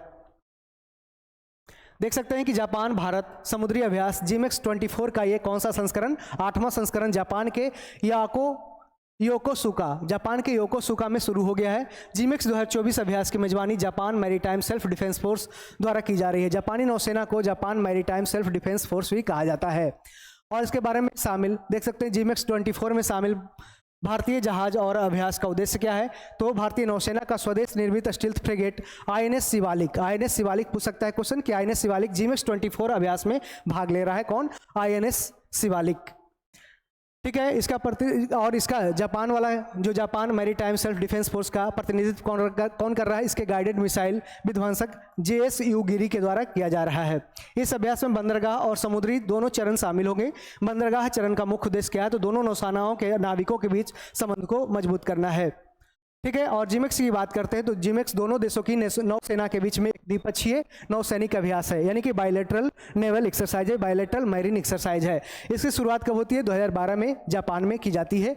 जुलाई 2023 में विशाखापट्टनम, आंध्र प्रदेश के विशाखापट्टनम में भारतीय नौसेना द्वारा 7वें जिमेक्स 2023 का मेजबानी किया गया है। आपको यह भी ध्यान रखना है। और भी जापान के द्वारा और भारत के द्वारा किया जाता है एक्सरसाइज है, जैसे कि धर्म गार्जियन भारतीय सेना और जापान सेना के बीच में किया जाता है, जापान थल सेना के बीच में, यानी इंडियन आर्मी और जापानीज आर्मी के बीच में की जाती है। ठीक है, और धर्म गार्जियन कब शुरू किया गया, 2018 में, और भारत में आयोजित किया गया था पहला बार। यह अभ्यास वैकल्पिक रूप से भारत और जापान में आयोजित किया जाता है। 5वां धर्म गर्जियन की बात करते हैं तो ये फरवरी 2024 मार्च में किया गया, राजस्थान के कहाँ पे, महाजन फील्ड फायरिंग रेंज में आयोजित किया गया था। तो आपको ये भी ध्यान रखना है, 5वां धर्म गार्जियन एक्सरसाइज कहाँ पे किया गया, राजस्थान के महाजन फील्ड फायरिंग रेंज में किया गया। ठीक है, और वीर गार्जियन की बात करते हैं तो ये भारतीय वायुसेना और Japan air self defence force के बीच में की जाती है। और पहला वीर गार्जियन अभ्यास कब किया गया, 2023 तक में किया गया, जापान के हयाकुरी एयरबेस पर आयोजित किया गया था। ये भी ध्यान रखना है। तो वीर गार्जियन, धर्म गार्जियन और जिमेक्स ये सारे जापान से रिलेटेड एक्सरसाइज है, इंडिया और जापान के। ठीक है, अब हम आगे बढ़ते हैं। RBI यानी कि रिजर्व बैंक ऑफ इंडिया की बात की जा रही है कि RBI ने किस देश से 100 मीट्रिक टन सोना वापस भारत लाया था। From which country did RBI bring back 100 metric tons of gold to India. Answer is option UK, B हो जाएगा ऑप्शन बी। ठीक है, यूनाइटेड किंगडम से लाया था। ठीक है, यहाँ पे देख सकते हैं कि भारतीय रिजर्व बैंक ने ब्रिटेन से, कहाँ से, ब्रिटेन यूनाइटेड किंगडम से 100 टन सोना वापस लाया है। और यह सोना भारत का ही था, जिससे सालों पहले गिरवी के रूप में वहाँ पे रखा गया था। 1991 की शुरुआत के बाद यह पहली बार है जब भारत के भंडार में इतनी बड़ी मात्रा में सोना लाया गया है। और इस कदम से जुड़ी कुछ बातें हैं कि यह RBI की आर्थिक नीति में एक बड़ा बदलाव है और यह अपना ज़्यादातर सोना अपनी तिजोरी में रखेगा। ज़्यादातर देश अपना सोना बैंक ऑफ इंग्लैंड या अन्य ऐसे स्थानों की तिजोरियों में रखते हैं और विशेषाधिकारों के लिए शुल्क का भुगतान करते हैं। इस बदलाव का भारत की आर्थिक संप्रभुता और वैश्विक बाजार की गतिशीलता पर महत्वपूर्ण यह प्रभाव डालता है। अगला प्रश्न है कि हाल ही में किस संगठन ने migration and development brief report जारी किया है, तो किसने, तो वर्ल्ड बैंक ने किया है। Which organisation recently released the migration and development brief report, तो answer is option A, world bank हो जाएगा। बात करते हैं कि भारत को 2024 में $124 बिलियन और 2025 में $129 बिलियन का धन प्रेषण यानी कि रेमिटेंसेज प्राप्त होने का उम्मीद है। रेमिटेंसेज, और ये रेमिटेंसेस कौन लाते हैं, तो वैसे भारतीय जो विदेशों में काम कर रहे हैं और वहाँ से भारत में पैसे भेजते हैं। और ये कितना भेजे हैं, तो 2024 में कितना, $124 बिलियन और 2025 में $129 बिलियन। और सबसे ज़्यादा जो ये धन प्रेषण प्राप्ति कौन करता है, भारत ही करता है, यानी कि रेमिटेंसेस की प्राप्ति सबसे ज़्यादा कौन करता है, भारत करता है। भारत को 2023 में धन प्रेषण के रूप में $120 बिलियन प्राप्त होंगे। भारत में प्रेषण की वृद्धि दर 2023 में कितना, 7.5% थी और 2024 में यह 3.7% होने की संभावना है, यानी कि कुछ और भी इसमें बढ़ोतरी देखने को मिलती है। भारत विश्व में धन प्रेषण का सबसे बड़ा प्राप्तकर्ता है, जिसके बाद आता है कौन, तो सेकंड स्थान मैक्सिको को आता है जो 66 बिलियन डॉलर। चीन का स्थान कितना आता है, तो तीसरा स्थान आता है। और फिलीपींस चौथा स्थान पे, और पांचवा स्थान पाकिस्तान का आता है जिसमें 27 बिलियन डॉलर का इसमें ऋण लाया जाता है, यानी कि रेमिटेंसेस उसको प्राप्त की जाती है। तो पहला स्थान आपको याद रखना है। यहाँ पे टॉप 3 कंट्री आपको ध्यान रखना है। पहला इंडिया हो जाएगा, इंडिया हो जाएगा कौन सा, पहला स्थान। फिर उसके बाद दूसरा मैक्सिको हो जाएगा, और तीसरा कौन है, चाइना है, और चौथा फिलीपींस है, पांचवा पाकिस्तान है। ऐसे आपको अरेंज करने के लिए क्वेश्चन पूछा जा सकता है। भारत प्रवासियों का सबसे बड़ा मूल देश बना है, तो ज़्यादा से ज़्यादा जो प्रवासी है ये कहाँ के हैं, तो ये मूल देश है कहाँ के, भारत है। तो भारत प्रवासियों का सबसे बड़ा मूल देश है जो कितना 18.7 मिलियन बना रहा है। जिसके बाद यूक्रेन, चीन, मैक्सिको, वेनेजुएला, ये सारा इसका स्थान आता है। तो पहला स्थान भारत का प्रवासियों के स्थान पे, यानी कि भारत के वैसे व्यक्ति या भारत के निवासी जो दूसरे देशों में प्रवास किए हुए हैं, ये पहला स्थान भारत का। दूसरा यूक्रेन का आता है, जानते हैं कि रशिया यूक्रेन युद्ध के बाद यूक्रेन से बहुत अधिक लोगों ने पलायन किया। तीसरा स्थान चीन का आता है, और चौथा स्थान मैक्सिको, पांचवा वेनेजुएला का आता है, किसमें, प्रवासियों का समूह जो दूसरे देशों में गया है। भारत में धन प्रेषण का स्रोत क्या है, तो संयुक्त राज्य अमेरिका भारत का सबसे बड़ा धन प्रेषण स्रोत है। जिसके बाद संयुक्त राष्ट्र अमेरिका, संयुक्त अरब अमीरात का स्थान आता है। तो पहला स्थान का है, तो पहला संयुक्त राज्य अमेरिका से भारत सबसे ज़्यादा रेमिटेंसेस की प्राप्ति करता है, और दूसरा स्थान किसका है, तो संयुक्त अरब अमीरात का है। ठीक है, इसको ध्यान रखना है। करा विश्व बैंक की स्थापना की बात करते हैं तो ये जुलाई 1944 में स्थापना की जाती है, और इसमें टोटल 5 अंतर्राष्ट्रीय वित्तीय संस्थानों को इसमें शामिल किया जाता है। यानी कि 5 अंतर्राष्ट्रीय वित्तीय संस्थान कौन से हैं, तो ये जो जारी करते हैं रिपोर्ट की बात कर रहा है कि विश्व बैंक की रिपोर्ट कितने कौन कौन से हैं, तो वर्ल्ड डेवलपमेंट रिपोर्ट यानी विश्व विकास रिपोर्ट, वैश्विक आर्थिक संभावना, वैश्विक वित्तीय विकास रिपोर्ट, कमोडिटी मार्केट आउटलुक, अंतर्राष्ट्रीय ऋण सांख्यिकी, ये सब सारे रिपोर्ट जारी किए जाते हैं किसके द्वारा, तो वर्ल्ड बैंक के द्वारा ये जारी की जाती है। और मुख्यालय कहाँ पे है, तो वाशिंगटन डीसी में है, संयुक्त राज्य अमेरिका में है। और इसके चेयरमैन कौन है, अभी अजय बंगा है, और ये 180 देश इसमें शामिल है वर्ल्ड बैंक में। अगला प्रश्न है कि सुर्खियों में रहे समुद्री खीरा यानी सी ककंबर के संबंध में निम्नलिखित कथनों पर बताना है कौन सा इसमें कथन सत्य है। कि समुद्री खीरा समुद्र के अम्लीकरण यानी एसिडिफिकेशन को रोकने में सहायक होती है, और भारत में से वन्यजीव संरक्षण अधिनियम 1972 की सूची 1 के तहत इसको अंतर्गत रखा गया है। तो इसमें दोनों स्टेटमेंट सही सही दिया गया है। सी cucumber is helpful in preventing ocean acidification. In India, it is listed under List 1 of the Wildlife Protection Act 1972. तो दोनों स्टेटमेंट इसमें सही हो जाएगा, यहाँ पे ऑप्शन सी करेक्ट हो जाएगा। यहाँ देख सकते हैं किस तरह से ये सी cucumber है, यहाँ पे यानी समुद्र में पाए जाने वाले खीरा। ठीक है, समुद्री खीरे विश्व की भित्तियों में के स्वास्थ्य को बनाए रखने में महत्वपूर्ण भूमिका निभाती है, और समुद्री खीरे समुद्री जीव हैं जो होलोथुराइडिया वर्ग से संबंधित है, जो कि इकाइनोडर्मेटा संघ का हिस्सा है। किसका हिस्सा है, इकाइनोडर्मेटा संघ का हिस्सा। आपसे डायरेक्ट पूछ सकता है ये क्या समुद्री खीरा किसका हिस्सा है, इकाइनोडर्मेटा संघ का ये हिस्सा है। और ये दुनिया भर में खारे पानी के, कहाँ पे, खारे पानी यानी सलाइन वाटर के वातावरण में पाए जाते हैं, मुख्य रूप से समुद्र तल पर या उसके पास, और उनकी मुलायम चमड़े जैसी त्वचा और लंबा शरीर उसकी पहचान है। और समुद्री खीरे उष्णकटिबंधीय समुद्रों के चौकीदार कहे जाते हैं। जिस प्रकार एक वैक्यूम क्लीनर गंदगी को सोखकर अपना थैला भर लेता है, उसी प्रकार समुद्री खीरे समुद्र तल से बैक्टीरिया और सड़ते हुए कार्बनिक पदार्थों को सोख लेते हैं, और इसे समुद्री खीरे के शरीर द्रव्यमान में परिवर्तित कर देते हैं, जिससे सूक्ष्म जीवी रोग जनकों के विकास को समर्थन देने के लिए उपलब्ध भोजन कम हो जाता है। यहाँ पे देख सकते हैं कि इसका आकार और रंग कैसा होता है, तो विभिन्न आकार में पाए जाते हैं, और जिसकी लंबाई क्या होती है, तो 0.75 इंच से लेकर 10 फीट तक की हो सकती है। और ये भूरे, लाल, नारंगी, पीले, सफ़ेद, नीले और के पैटर्न पे ये आधारित होते हैं। और इसकी शारीरिक संरचना की बात करते हैं तो इसके शरीर पर उभार होता है, यहाँ पे देख सकते हैं किस तरह से ये उभार देखने को मिलता है, और उसमें आंखें और मस्तिष्क नहीं होते हैं। क्या, तो आंखें और मस्तिष्क नहीं होते हैं, लेकिन उन्होंने चलने फिरने, आत्मरक्षा करने और भोजन की तलाश करने के लिए अपना चतुराईपूर्ण तरीका भी विकसित किया हुआ है। ठीक है, और समुद्री खीरे का शिकार कई समुद्री जानवर करते हैं, और मनुष्य भी इसे खाते हैं। अत्यधिक मछली पकड़ना उनकी आबादी के लिए बड़ा खतरा है, क्योंकि 70 से अधिक प्रजातियों का लाभ के लिए शोषण किया जा रहा है। इस तरह से आपको देख सकते हैं।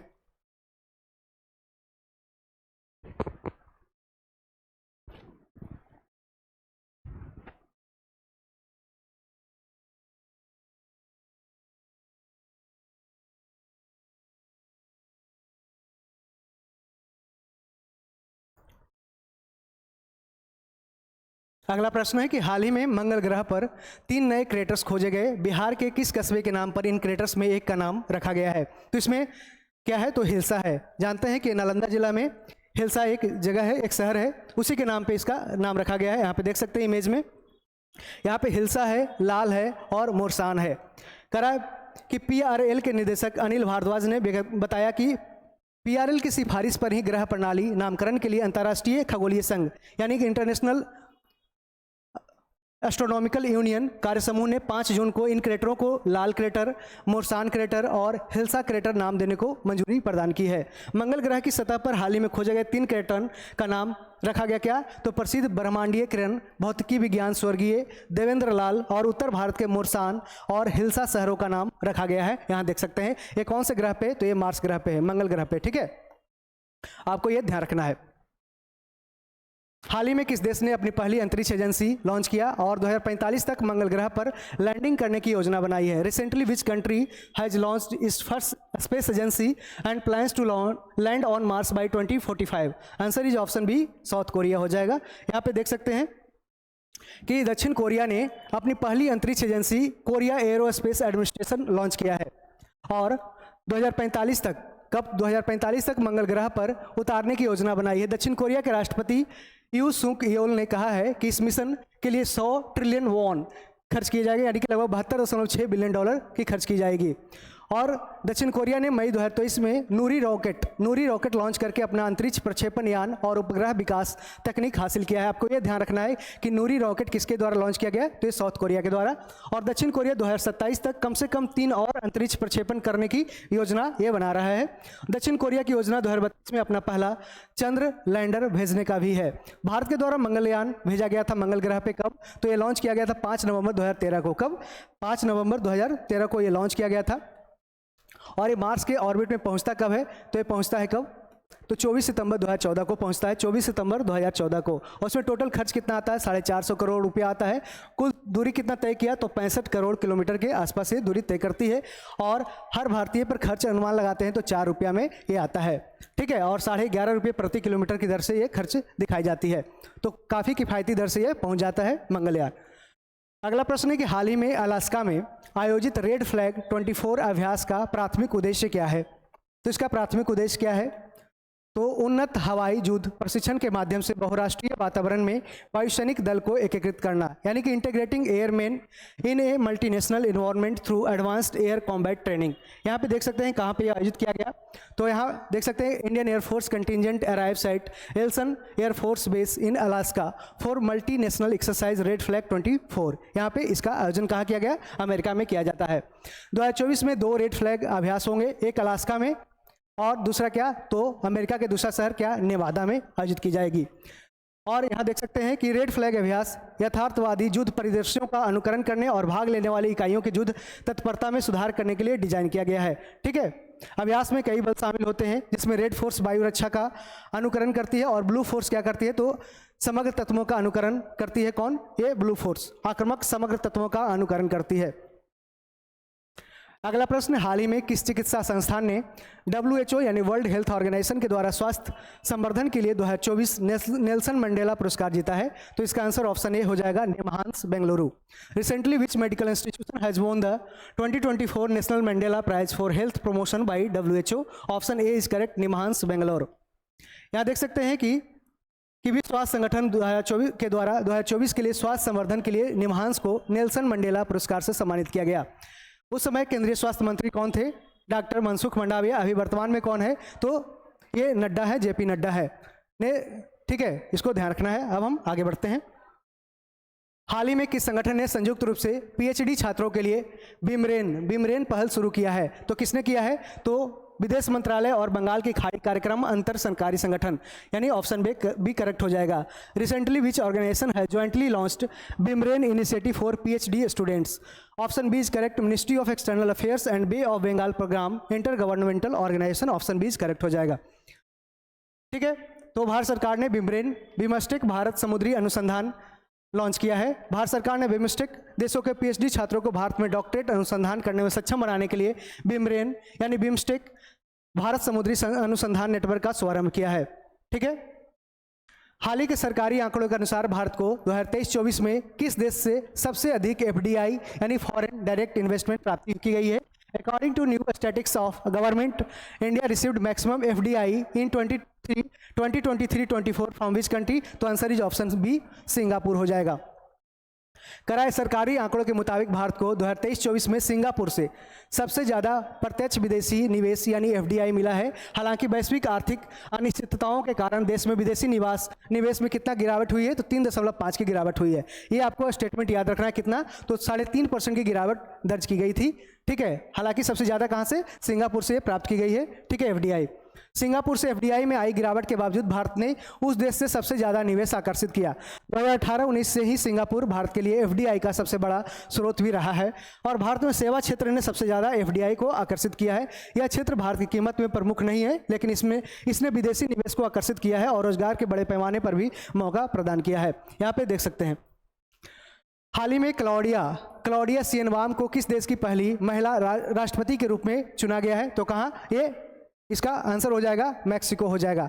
Answer is option D, Mexico. यहाँ देख सकते हैं मैक्सिको की पहली महिला राष्ट्रपति चुनी गई, कौन, क्लॉडिया शिएनबाम। क्लॉडिया शिएनबाम क्या है, तो ये मैक्सिको की पहली महिला राष्ट्रपति बनी है। सत्तारूढ़ मोरेना पार्टी की उम्मीदवार रही। क्लॉडिया शिएनबाम ने 60%, 58.3 से 60.7% वोटों के साथ राष्ट्रपति चुनाव जीता है। ठीक है, शिएनबाम ने अपने निकटतम प्रतिद्वंदी जेजिटल गैल्वेंज को हराकर यह जीत हासिल की है। हाल ही में नासा ने चंद्रमा के लिए एक मानकीकृत समय प्रणाली विकसित करने के लिए किस अंतरिक्ष एजेंसी के साथ सहयोग किया है, तो इसका आंसर ऑप्शन बी हो जाएगा, European space agency. Recently NASA has collaborated with which space agency to develop a standardised time system for the moon. Answer is option B, European space agency. यहाँ देख सकते हैं कि नासा और यूरोपीय अंतरिक्ष एजेंसी आर्टेमिस कार्यक्रम के लिए, किसके लिए, आर्टेमिस कार्यक्रम के लिए एक मानकीकृत चंद्र समय प्रणाली बनाने के लिए सहयोग कर रहा है, जिसका उद्देश्य है कि मनुष्यों को चंद्रमा पर वापस लाना है। और यह पहल अंतर्राष्ट्रीय और निजी चंद्र मिशनों के समन्वय के लिए एकीकृत समय पालन की आवश्यकता को संबोधित करता है। चीन, भारत और निजी कंपनियों के आगामी मिशनों के साथ सफल संचालन और समन्वय के लिए एक सामान्य चंद्र समय प्रणाली आवश्यक है। ठीक है, हाल ही में किस अंतरिक्ष संगठन ने प्रवाह नाम से कंप्यूटेशनल फ्लूइड डायनेमिक्स सॉफ्टवेयर विकसित किया है? Which space organization has recently developed computational fluid dynamics CFD software named प्रवाह? तो आंसर इज ऑप्शन ए, इसरो हो जाएगा। इसरो की स्थापना कब होती है, 15 अगस्त 1969 की होती है। ठीक है, और इसके अभी वर्तमान में चेयरमैन कौन है, तो एस सोमनाथ है। और ये कौन से नंबर के हैं, तो ये 10वें हैं। ठीक है, इसको ध्यान रखना है। करा भारतीय अंतरिक्ष अनुसंधान संगठन इसरो ने हाल ही में कंप्यूटेशनल फ्लूइड डायनेमिक्स सॉफ्टवेयर प्रवाह विकसित किया है। यहाँ देख सकते हैं किस तरह से ये प्रवाह है। यहाँ पे प्रवाह का फुल फॉर्म क्या होता है कि parallel range solver for aerospace vehicle arrow thermodynamic analysis किसके द्वारा डेवलप किया गया, इसरो के द्वारा। और ये कहाँ पे, तो विक्रम साराभाई स्पेस सेंटर। और it is a computational fluid dynamics CFD tool क्या कर रहा है, इसका facilitating aerodynamic design and analysis for aerospace vehicles इसका कर रहा है। इसका किसके लिए बनाया गया है, तो इस सॉफ्टवेयर के विक्रम साराभाई अंतरिक्ष केंद्र के द्वारा बनाया गया है। इसका इस्तेमाल वायुगतिकीय डिजाइन और विश्लेषण के लिए किया जाता है। इसका इस्तेमाल गगनयान कार्यक्रम में मानव उड़ान योग्य प्रक्षेपण वाहनों के वायुगतिकीय विश्लेषण के लिए किया जाएगा। मिसाइलों, विमानों और रॉकेटों के डिजाइन में भी मदद करने के लिए शैक्षणिक संस्थान और सरकारी प्रयोगशाला में भी इसके साथ मिलकर काम करने के लिए की गई है। ठीक है, अगला प्रश्न है, उच्च शिक्षा विभाग ने हाल ही में डिजिटल लाइब्रेरी प्लेटफॉर्म राष्ट्रीय ई पुस्तकालय बनाने के लिए किस संगठन के साथ एक समझौता ज्ञापन पर हस्ताक्षर किया है? The department of higher education recently signed a memorandum of understanding with which organization to create a digital library platform, National E-Library? और answer is option B, national book trust. स्कूली शिक्षा विभाग ने राष्ट्रीय पुस्तक न्यास यानी कि NVT नेशनल बुक ट्रस्ट के साथ एक समझौता ज्ञापन पर हस्ताक्षर किया है ताकि डिजिटल लाइब्रेरी प्लेटफॉर्म राष्ट्रीय ई पुस्तकालय के लिए एक संस्थागत ढांचा तैयार किया जा सके। ठीक है, इसका आंसर क्या हो जाएगा, तो वही NVT हो जाएगा। डिजिटल लाइब्रेरी प्लेटफॉर्म का उद्देश्य है कि अगले 2 से 3 वर्षों के भीतर 100 से अधिक भाषाओं में 10,000 से अधिक पुस्तक उपलब्ध करके कई राज्यों के लिए सुलभता की समस्या को हल करना है। और वर्तमान में 23 भाषाओं में 1000 से अधिक पुस्तकें इसमें उपलब्ध की गई है। यहाँ देख सकते हैं कि school education department signs MOU with national book trust to create institutional framework for राष्ट्रीय ई पुस्तकालय। हाल ही में अमेरिका के नेतृत्व वाली इंडो पैसिफिक इकोनॉमिक फ्रेमवर्क मंत्री स्तरीय बैठक कहाँ पे आयोजित की गई, तो ये कहाँ पे, तो ये सिंगापुर में। Answer is option C, Singapore. Where was the US led India Pacific economic framework ministerial meeting held recently? तो आंसर इज ऑप्शन सी, कहाँ पे, सिंगापुर। आईपीएफ यानी कि इंडो पैसिफिक इकोनॉमिक फ्रेमवर्क को 23 मई 2022 को टोक्यो जापान में launch किया गया था, जिसमें 14 देश शामिल है। आईपीईएफ क्षेत्र में विकास, आर्थिक स्थिरता और समृद्धि को आगे बढ़ाने के लक्ष्य के साथ साझेदार देशों के बीच आर्थिक जुड़ाव और सहयोग को इसमें मजबूत करना चाहता है। और इसमें सदस्य क्या है, तो Australia, Brunei, Fiji, Bharat, Indonesia, Japan, दक्षिण Korea, Malaysia, New Zealand, Philippines, Singapore, Thailand, संयुक्त राज्य अमेरिका और वियतनाम, ऐसे सारे देश जो पैसिफिक क्षेत्रों में ये शामिल किनारे देश है। ये 14 आईपीएफ भागीदार वैश्विक सकल घरेलू उत्पाद का कितना 40% और वैश्विक वस्तुओं और सेवाओं के व्यापार का कितना 28% प्रतिनिधित्व करता है। और इसमें 4 मुख्य स्तंभों पर यह आधारित है: निष्पक्ष और लचीला व्यापार, आपूर्ति श्रृंखला में लचीलापन, स्वस्थ अर्थव्यवस्था, निष्पक्ष अर्थव्यवस्था। भारत आईपीएफ के स्तंभ 2 से लेकर 4 में शामिल हो गया, जबकि स्तंभ 1 में उसे क्या है, तो एक मात्र पर्यवेक्षक यानी कि ऑब्जर्वर का स्टेटस इसको दिया गया है। भारत ने 6 जून 2024 को सिंगापुर में आयोजित Indo Pacific economic framework for prosperity यानी आईपीएफ मंत्री स्तरीय बैठक में भाग लिया, जिसमें इंडो पैसिफिक क्षेत्र में साझेदार देशों के बीच आर्थिक जुड़ाव को मजबूत करने में महत्वपूर्ण प्रगति की समीक्षा की गई थी। बैठक की प्रमुख विशेषता क्या रही, तो इसमें स्वच्छ अर्थव्यवस्था, निष्पक्ष अर्थव्यवस्था और समग्र आईपीएफ समझौतों पर केंद्रित 3 समझौतों पर हस्ताक्षर किया गया। और भारत ने इन समझौतों पर औपचारिक रूप से हस्ताक्षर नहीं किए हैं, क्योंकि घरेलू अनुमोदन प्रक्रिया अभी भी चल रहा है, यानी ठीक है। तो इसका आंसर क्या हो जाएगा, आईपीएफ कहाँ, सिंगापुर में। हाल ही में हाला टॉम्सी डोटिर को किस देश का राष्ट्रपति चुना गया है, तो आइसलैंड का ऑप्शन ए करेक्ट हो जाएगा। यहाँ पे देख सकते हैं बिजनेस वीमेन हाला टॉम्सोडिटर इलेक्टेड प्रेसिडेंट ऑफ आइसलैंड। ये क्या थी, ये कहाँ की है, तो आइसलैंड की है। और ये भूतपूर्व व्यवसायी और राजनीतिज्ञ है, ठीक है। हाल ही में कौन सा देश 2023-24 में भारत का तीसरा सबसे बड़ा निर्यात गंतव्य बनकर उभरा है, तो इसका आंसर क्या हो जाएगा, नीदरलैंड हो जाएगा। Correct. Recently which country emerged as India's 3rd largest export destination in 2023-24, यानी ऑप्शन ए करेक्ट हो जाएगा, नीदरलैंड। यानी एक्सपोर्ट डेस्टिनेशन का मतलब क्या होता है कि भारत सबसे ज़्यादा कहाँ पे है जो एक्सपोर्ट करता है, सबसे ज़्यादा किस देश में सबसे ज़्यादा अपना माल भेजता है, तो कहाँ पे, नीदरलैंड में। तीसरा स्थान नीदरलैंड का है, उसके पहले क्या है, तो संयुक्त राज्य अमेरिका है, ठीक है। 2023-24 में अमेरिका और संयुक्त अरब अमीरात यानी पहला स्थान क्या है, तो अमेरिका, दूसरा यूएई का स्थान आता है। इसके बाद नीदरलैंड तीसरा स्थान आता है, जहां पे भारत के द्वारा सबसे ज़्यादा निर्यात किया जाता है। यह जर्मनी, स्विट्जरलैंड, यूके और बेल्जियम के बाद यूरोप में भारत के शीर्ष व्यापारिक साझेदार में भी से एक है, कौन, नीदरलैंड है। भारत द्वारा नीदरलैंड को किया जाने वाला निर्यात क्या है, तो लगभग 3.5% बढ़कर 2023-24 में कितना हो गया, तो 22.36 बिलियन अमेरिकी डॉलर तक पहुंच गया, जो लगभग 2022-23 में कितना था, 121.61 बिलियन अमेरिकी डॉलर था। 2022-23 में भारत के कुल व्यापार में नीदरलैंड का योगदान कितना रहा, 2.36% रहा, ठीक है। स्टेटमेंट वाइज आपसे क्वेश्चन पूछ सकता है। नीदरलैंड भारत में एक प्रमुख निवेशक भी है, यानी कि बहुत ज़्यादा इन्वेस्टमेंट भी करता है, कौन, नीदरलैंड इंडिया में करता है। भारत को नीदरलैंड से लगभग कितना 5 बिलियन अमेरिकी डॉलर का प्रत्यक्ष विदेशी निवेश यानी एफडीआई प्राप्त हुआ, जो वर्ष 2022-23 में 2.6 बिलियन अमेरिकी डॉलर था।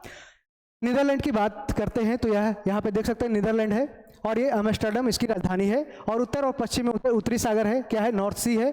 और यहाँ देख सकते हैं पूरब में जर्मनी है, क्या है, तो पूरब में जर्मनी है, और दक्षिण में बेल्जियम है।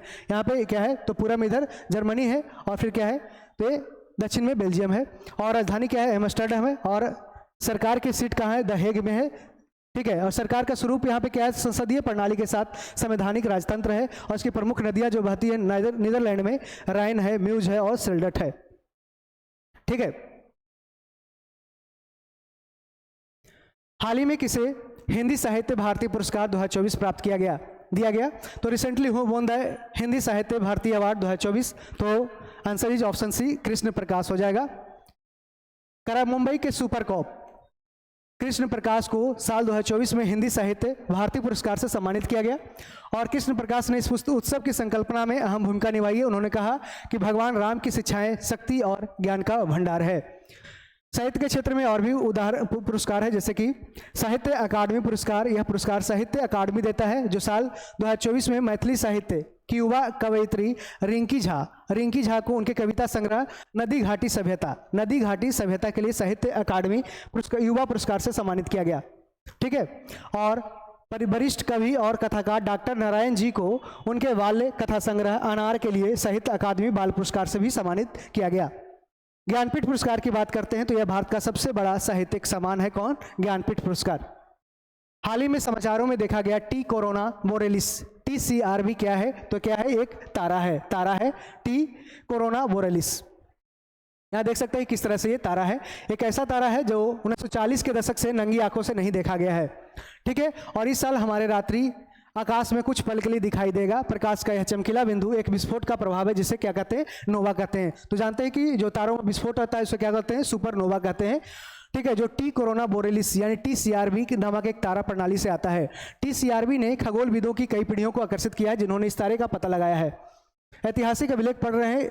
इसके पिछले विस्फोट का कम से कम कितना हुआ, कब देखा गया था? 1217 में देखा गया, 1217 में देखा गया था।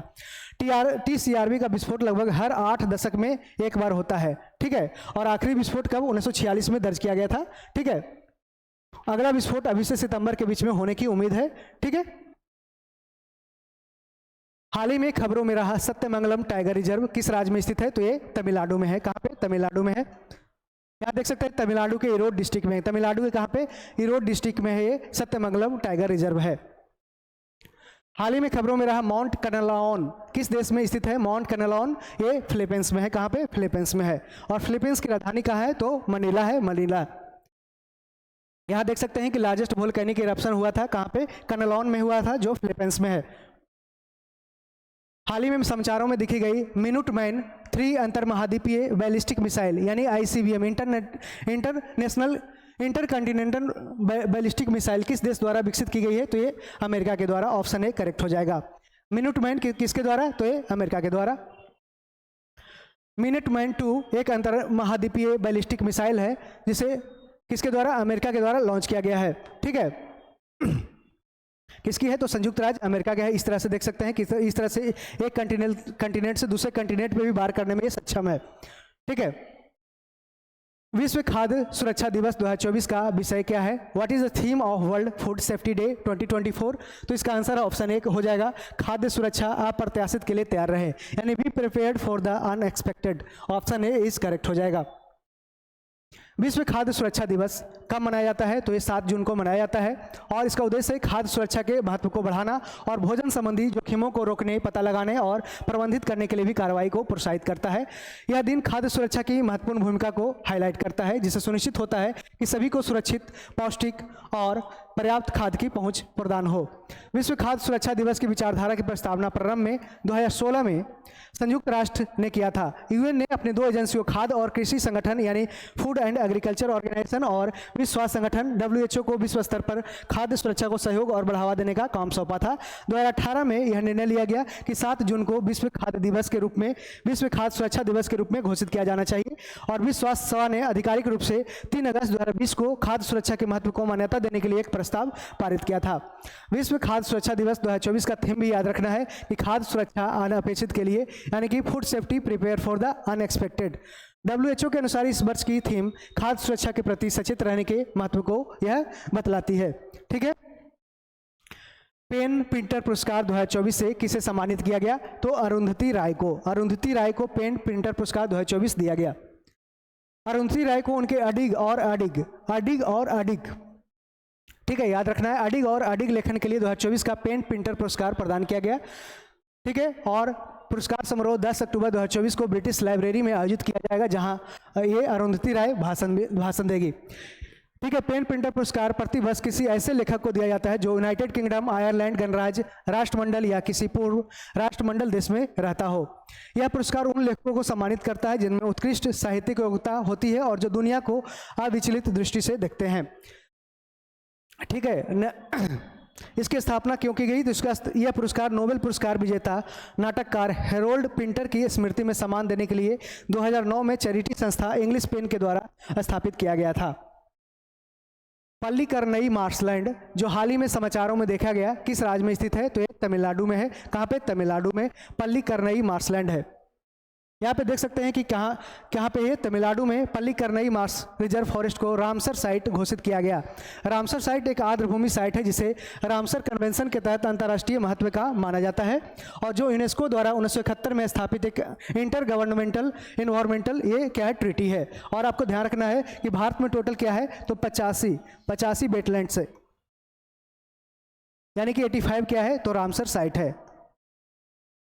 रामसर साइट कितने हैं भारत में, तो ये रामसर स्थल कितने हैं, तो 85 है, जिसमें सबसे ज़्यादा क्या है, तो 18 है। सबसे ज़्यादा कहाँ पे, तमिलनाडु में। तमिलनाडु में कहाँ पे, तमिलनाडु में सबसे ज़्यादा 18 है, ठीक है। उसके बाद सेकंड स्थान पे क्या आता है, फर्स्ट पे तमिलनाडु है, और सेकंड पे क्या आता है, 10 है। कहाँ पे, उत्तर प्रदेश में। यूपी में कितना है, तो यूपी में मैक्सिमम 10 है, 18 में सबसे ज़्यादा क्या है, तमिलनाडु में है, ठीक है। उस रूसी अंतरिक्ष यात्री का नाम बताना है जो हाल ही में अंतरिक्ष में 1000 दिन बिताने वाले पहले व्यक्ति बन गए हैं। What is the name of the Russian cosmonaut who recently became the first person to spend 1000 days in space? Answer is Oleg Kononenko. Option D is correct हो जाएगा, ठीक है। यहाँ पे देख सकते हैं ओलेग कोनोन्को है, और ये कहाँ के हैं, रशिया के हैं। रूसी एस्ट्रोनॉट यानी अंतरिक्ष यात्री कहाँ है, ओलेग कोनोन्को स्पेस में 1000 दिन पूरा करने वाले दुनिया के पहले व्यक्ति बन गए हैं, ठीक है। इसको ध्यान रखना है। हाल ही में भारत ने किन देशों के साथ बायो फार्मास्यूटिकल गठबंधन शुरू किया है? किसके द्वारा, किसके साथ, तो अमेरिका, जापान, दक्षिण कोरिया इसमें शामिल है, ठीक है। और भी इसमें अन्य देश शामिल है, जैसे कि यहाँ देख सकते हैं कि हम भारत, संयुक्त राज्य अमेरिका, दक्षिणी कोरिया, जापान और यूरोपीय संघ ने एक बायो फार्मास्यूटिकल गठबंधन शुरू किया है। गठबंधन की पहली बैठक दुनिया की सबसे बड़ी फार्मास्यूटिकल प्रदर्शनी बायो अंतर्राष्ट्रीय सम्मेलन 2024 के दौरान संयुक्त राज्य अमेरिका के कहाँ पे, सैन डिएगो में आयोजित की गई थी। कहाँ पे, सैन डिएगो में। हो सकता है आपसे क्वेश्चन ये पूछ सकता है। और बायो फार्मास्यूटिकल्स एक प्रकार की चिकित्सा दवा है जो किसी जीवित प्रणाली के अंगों और उत्कों, सूक्ष्मजीवों, जानवरों के तरल पदार्थ या आनुवांशिक रूप से संशोधित कोशिकाओं और जीवों का उपयोग करके बनाई जाती है। यह उन दवाओं से अलग है जो विभिन्न रसायनों का उपयोग करके बनाई जाती है। यह दवाओं का उत्पादन करने के लिए जैव प्रौद्योगिकी यानी बायोटेक्नोलॉजी का इस्तेमाल करके जो किया जाता है, जो मुख्य रूप से प्रोटीन और न्यूक्लिक एसिड यानी डीएनए, आरएनए या एंटीसेंस ऑलिगनो न्यूक्लियोटाइड्स इसमें शामिल होते हैं। अनुमान है कि अगले 5 से 10 वर्षों में विकसित होने वाली लगभग 50% चिकित्सा दवाएं किसकी बनी होती, तो ये बायो फार्मास्यूटिकल्स की बनी होगी, ठीक है। यहाँ पे देख सकते हैं बायो फार्मास्यूटिकल प्रोड्यूसिंग कंट्रीज कौन कौन से इसमें शामिल है, ये ध्यान रखना है। और ये कहाँ पे हुआ, सैन डिएगो में। हाल ही में जर्मनी के म्यूनिख में ISSF विश्व कप 2024 में पुरुषों की 10 मीटर एयर पिस्टल स्पर्धा में गोल्ड मेडल किसने जीता है? तो गोल्ड मेडल किसने जीता है, तो आंसर क्या हो जाएगा, सरबजोत सिंह हो जाएगा। क्या, सरबजोत सिंह, ठीक है। हाल ही में ये पेरिस के पैरालंपिक में भी इसने है जो गोल्ड मेडल जीता है। क्या, तो पेरिस ओलंपिक में भी इसने क्या जीता है, गोल्ड मेडल जीता है, ठीक है, याद रखना है। Recently who won the gold medal in the men's 10 metre air pistol event at the ISSF world cup 2024 in Munich Germany? Answer is option C, Sarabjot Singh. यहाँ देख सकते हैं कि 6 जून 2024 को सरबजोत सिंह ने जर्मनी के म्यूनिक में आयोजित अंतर्राष्ट्रीय शूटिंग स्पोर्ट्स फेडरेशन विश्व कप में भारत के लिए पहला पदक जीता है। और ISSF विश्व कप देते कब हुआ, तो ये 31 मई से लेकर 8 जून 2024 तक आयोजित किया गया, ठीक है। ISSF विश्व कप ओलंपिक के बाद दुनिया के सबसे प्रतिष्ठित निशानेबाजी प्रतियोगिता माना जाता है। इसका आयोजन विश्व निशानेबाजी खेल शासी निकाय इंटरनेशनल शूटिंग स्पोर्ट्स फेडरेशन के द्वारा किया जाता है। इसका गठन कब होता है, 1907 में, और इसका मुख्यालय कहाँ है, म्यूनिख जर्मनी में इसका मुख्यालय है। पहला ISSF विश्व कप कब होता है, 1986 में मैक्सिको के मैक्सिको सिटी में आयोजित की जाती है। और 1996 के बाद से हर साल 4 ISSF विश्व कप आयोजित किए जाते हैं और एक ओलंपिक वर्ष में केवल 3 ही आयोजित की जाती है। हर साल ISSF शॉटगन विश्व कप और राइफल और पिस्टल स्पर्धाओं के लिए विश्व कप का अलग अलग आयोजन किया जाता है। ISSF विश्व कप फाइनल का नाम बदल के अब रखा गया ISSF प्रेसिडेंट कप कर दिया गया है। और भारत ने पहली बार 1997 में शॉटगन विश्व कप की मेजबानी किया, जबकि 2017 में नई दिल्ली में पहली बार भारत में राइफल और पिस्टल विश्व कप आयोजित की गई थी। अगला प्रश्न है कि हाल ही में खबरों में रहा मोंगला पोर्ट किस देश में स्थित है? मोंगला पोर्ट, तो ये बांग्लादेश में स्थित है। कहाँ पे? ऑप्शन ए करेक्ट हो जाएगा, Bangladesh. Mongla port which was in the use recently in located in, कहाँ? तो बांग्लादेश। मोंगला पोर्ट बांग्लादेश के खुलना डिवीजन के मोंगला उप जिले में स्थित है और यह बंदरगाह बंगाल की खाड़ी और पसूर नदी के किनारे पर बना है। यह बांग्लादेश का दूसरा सबसे बड़ा और व्यस्ततम बंदरगाह है। इसमें भारत की है जो भारत के द्वारा कह रहा है कि भारत ने बांग्लादेश के मोंगला बंदरगाह पर एक टर्मिनल बनाने का अधिकार हासिल किया है भारत ने, और यह भारत के लिए एक बड़ी रणनीतिक जीत है, यानी कि स्ट्रेटेजिक ये बीन है भारत के लिए। और भारत के इस कदम से चीन के हिंद महासागर में बढ़ते प्रभाव पर भी ये लगाम लगाने का यह काम करेगा। ठीक है। हाल ही में समाचारों में रहा सुहेलवा वन्यजीव अभयारण्य कौन से राज्य में है? तो उत्तर प्रदेश में है। कहाँ पे? ऑप्शन ए करेक्ट हो जाएगा। Suhelwa wildlife sanctuary recently in the news located in Uttar Pradesh. यहाँ पे देख सकते हैं ये टाइगर रिजर्व है।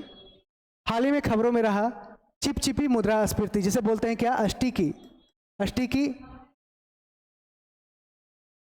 अस्टिकी इन्फ्लेशन, या इसे स्टैग्नेंट इन्फ्लेशन कहा जाता है, स्टैग्नेंट।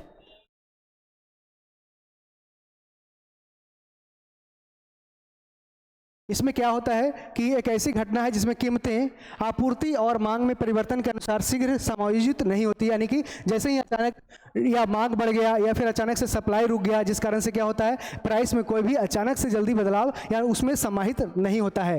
ये phenomena in which prices do not adjust quickly to changes in supply and demand. ऐसा नहीं कि बहुत जल्दी डिमांड बढ़ गया या बहुत जल्दी सप्लाई कम गया, जिस कारण से क्या होता है इन्फ्लेशन हो गया या इन्फ्लेशन कम गया, जिस कारण से ऐसा नहीं होता है। ठीक है, कह रहा है मुद्रास्फीति के कई कारण होता है, यानी कि इन्फ्लेशन के कई कारण होते हैं, जैसे कि मांग प्रेरित मुद्रास्फीति, यानी कि क्या है कि demand pull inflation. Demand pull inflation occurs when demand in the economy exceeds the ability to produce goods and services. कह रहा है कि जब अर्थव्यवस्था में मांग वस्तुओं और सेवाओं को उत्पादित करने की क्षमता से ज़्यादा हो जाती है तब मांग प्रेरित मुद्रास्फीति होती है, यानी कि बहुत ज़्यादा डिमांड हो गया, मार्केट में बहुत ज़्यादा किसी वस्तु का डिमांड हो गया, जिस कारण से बहुत ज़्यादा उसका प्राइस बढ़ा दिया जाता है और उसका सप्लाई ज़्यादा बढ़ा दिया जाता है, तो उसको बोलते हैं कि ये क्या बोलते हैं, डिमांड पुल इन्फ्लेशन है। लागत प्रेरित मुद्रास्फीति कह रहा है जब उत्पादों और सेवाओं के उत्पादन की लागत बढ़ जाती है तो लागत प्रेरित मुद्रास्फीति होती है, यानी कि जो उसमें कॉस्ट आते हैं, जो बनाने का जो कॉस्ट होता है, यदि उसका प्राइस बढ़ जाता है, जिस कारण से क्या होता है कि कॉस्ट प्राइस इन्फ्लेशन हो जाता है। और अंतर्निहित मुद्रास्फीति की बात करते हैं, यानी कि अंडरलाइंग इन्फ्लेशन। जब कर्मचारी बढ़ती जीवन लागतों को पूरा करने के लिए ज़्यादा वेतन की मांग करता है तो अंतर्निहित मुद्रास्फीति भी होती है, यानी कि एम्प्लॉई जब ज़्यादा से ज़्यादा अपना पेमेंट मांगना स्टार्ट कर देता है, जिस कारण से कंपनी के द्वारा वस्तुओं का भी है जो मूल्य बढ़ाने के लिए वो है जो मजबूर हो जाता है, जिस कारण से महंगाई अपना वस्तुओं पर महंगाई और भी बढ़ाता है। करा मुद्रा आपूर्ति में बढ़ोतरी, यानी जब मुद्रा आपूर्ति में वृद्धि की दर उत्पादन दर से ज़्यादा होती है तो मुद्रास्फीति होता है। करा when the rate of growth in the money supply is greater than the rate of production inflation occurs. जब क्या कह रहा है कि जब मुद्रा आपूर्ति में वृद्धि, जब आपका मनी सप्लाई ज़्यादा हो रहा है तो उसमें वृद्धि की दर उत्पादन दर से ज़्यादा होता है, यानी कि मुद्रा आपूर्ति में वृद्धि की दर उत्पादन दर से ज़्यादा होती है तो मुद्रास्फीति होती है कि ज़्यादा से ज़्यादा यदि मनी सप्लाई होगा तो उसमें ज़्यादा इन्फ्लेशन देखने को मिलता है। अब मूल्यन की बात करते हैं, यानी डिवैल्यूएशन की बात करते हैं, तो when the exchange rate of a country falls the value of the country currency decreases. जब किसी देश की विनिमय दर कम हो जाती है तो देश की मुद्रा का भी मूल्यांकन ये कम हो जाता है, यानी कि $1 बराबर कुछ कम रुपये हो जाते हैं, जिस कारण से ये इन्फ्लेशन भी देखने को मिलते हैं। सार्वजनिक व्यय में वृद्धि, यानी कि जब पब्लिक एक्सपेंडिचर ज़्यादा हो जाएगा, यानी गवर्नमेंट के द्वारा किसी कार्यों में ज़्यादा से ज़्यादा पैसा है जो फेंका जाएगा, यूज किया जाएगा, जिस कारण से क्या होगा कि इन्फ्लेशन भी हाई देखने को मिलेगा।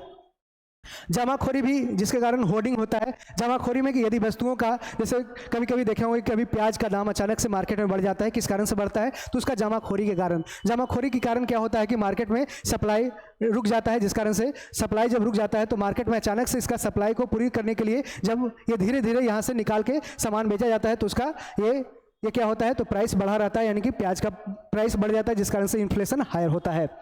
कर में कटौती, यानी कर में कटौती से भी मुद्रास्फीति हो सकती है, यानी क्या होता है कि जो आपका इंटरेस्ट रेट, यानी बैंक आपको, जैसे कि बैंक आपको अभी 6% का इंटरेस्ट पे आपको लोन दे रही है, यदि यही आपको 4% के आधार पे इसमें कम करके क्या होगा 4% की इंटरेस्ट रेट पे आपको लोन प्रोवाइड करे तो ज़्यादा से ज़्यादा लोग क्या होगा लोन लेगा और ज़्यादा से ज़्यादा लोग इन्वेस्टमेंट करेंगे, ज़्यादा लोग इन्वेस्टमेंट करेंगे, जिस कारण से क्या ज़्यादा वस्तुओं को वो खरीद पाएंगे, जिस कारण से इन्फ्लेशन देखने को मिलेगा, महंगाई देखने को मिलेगा।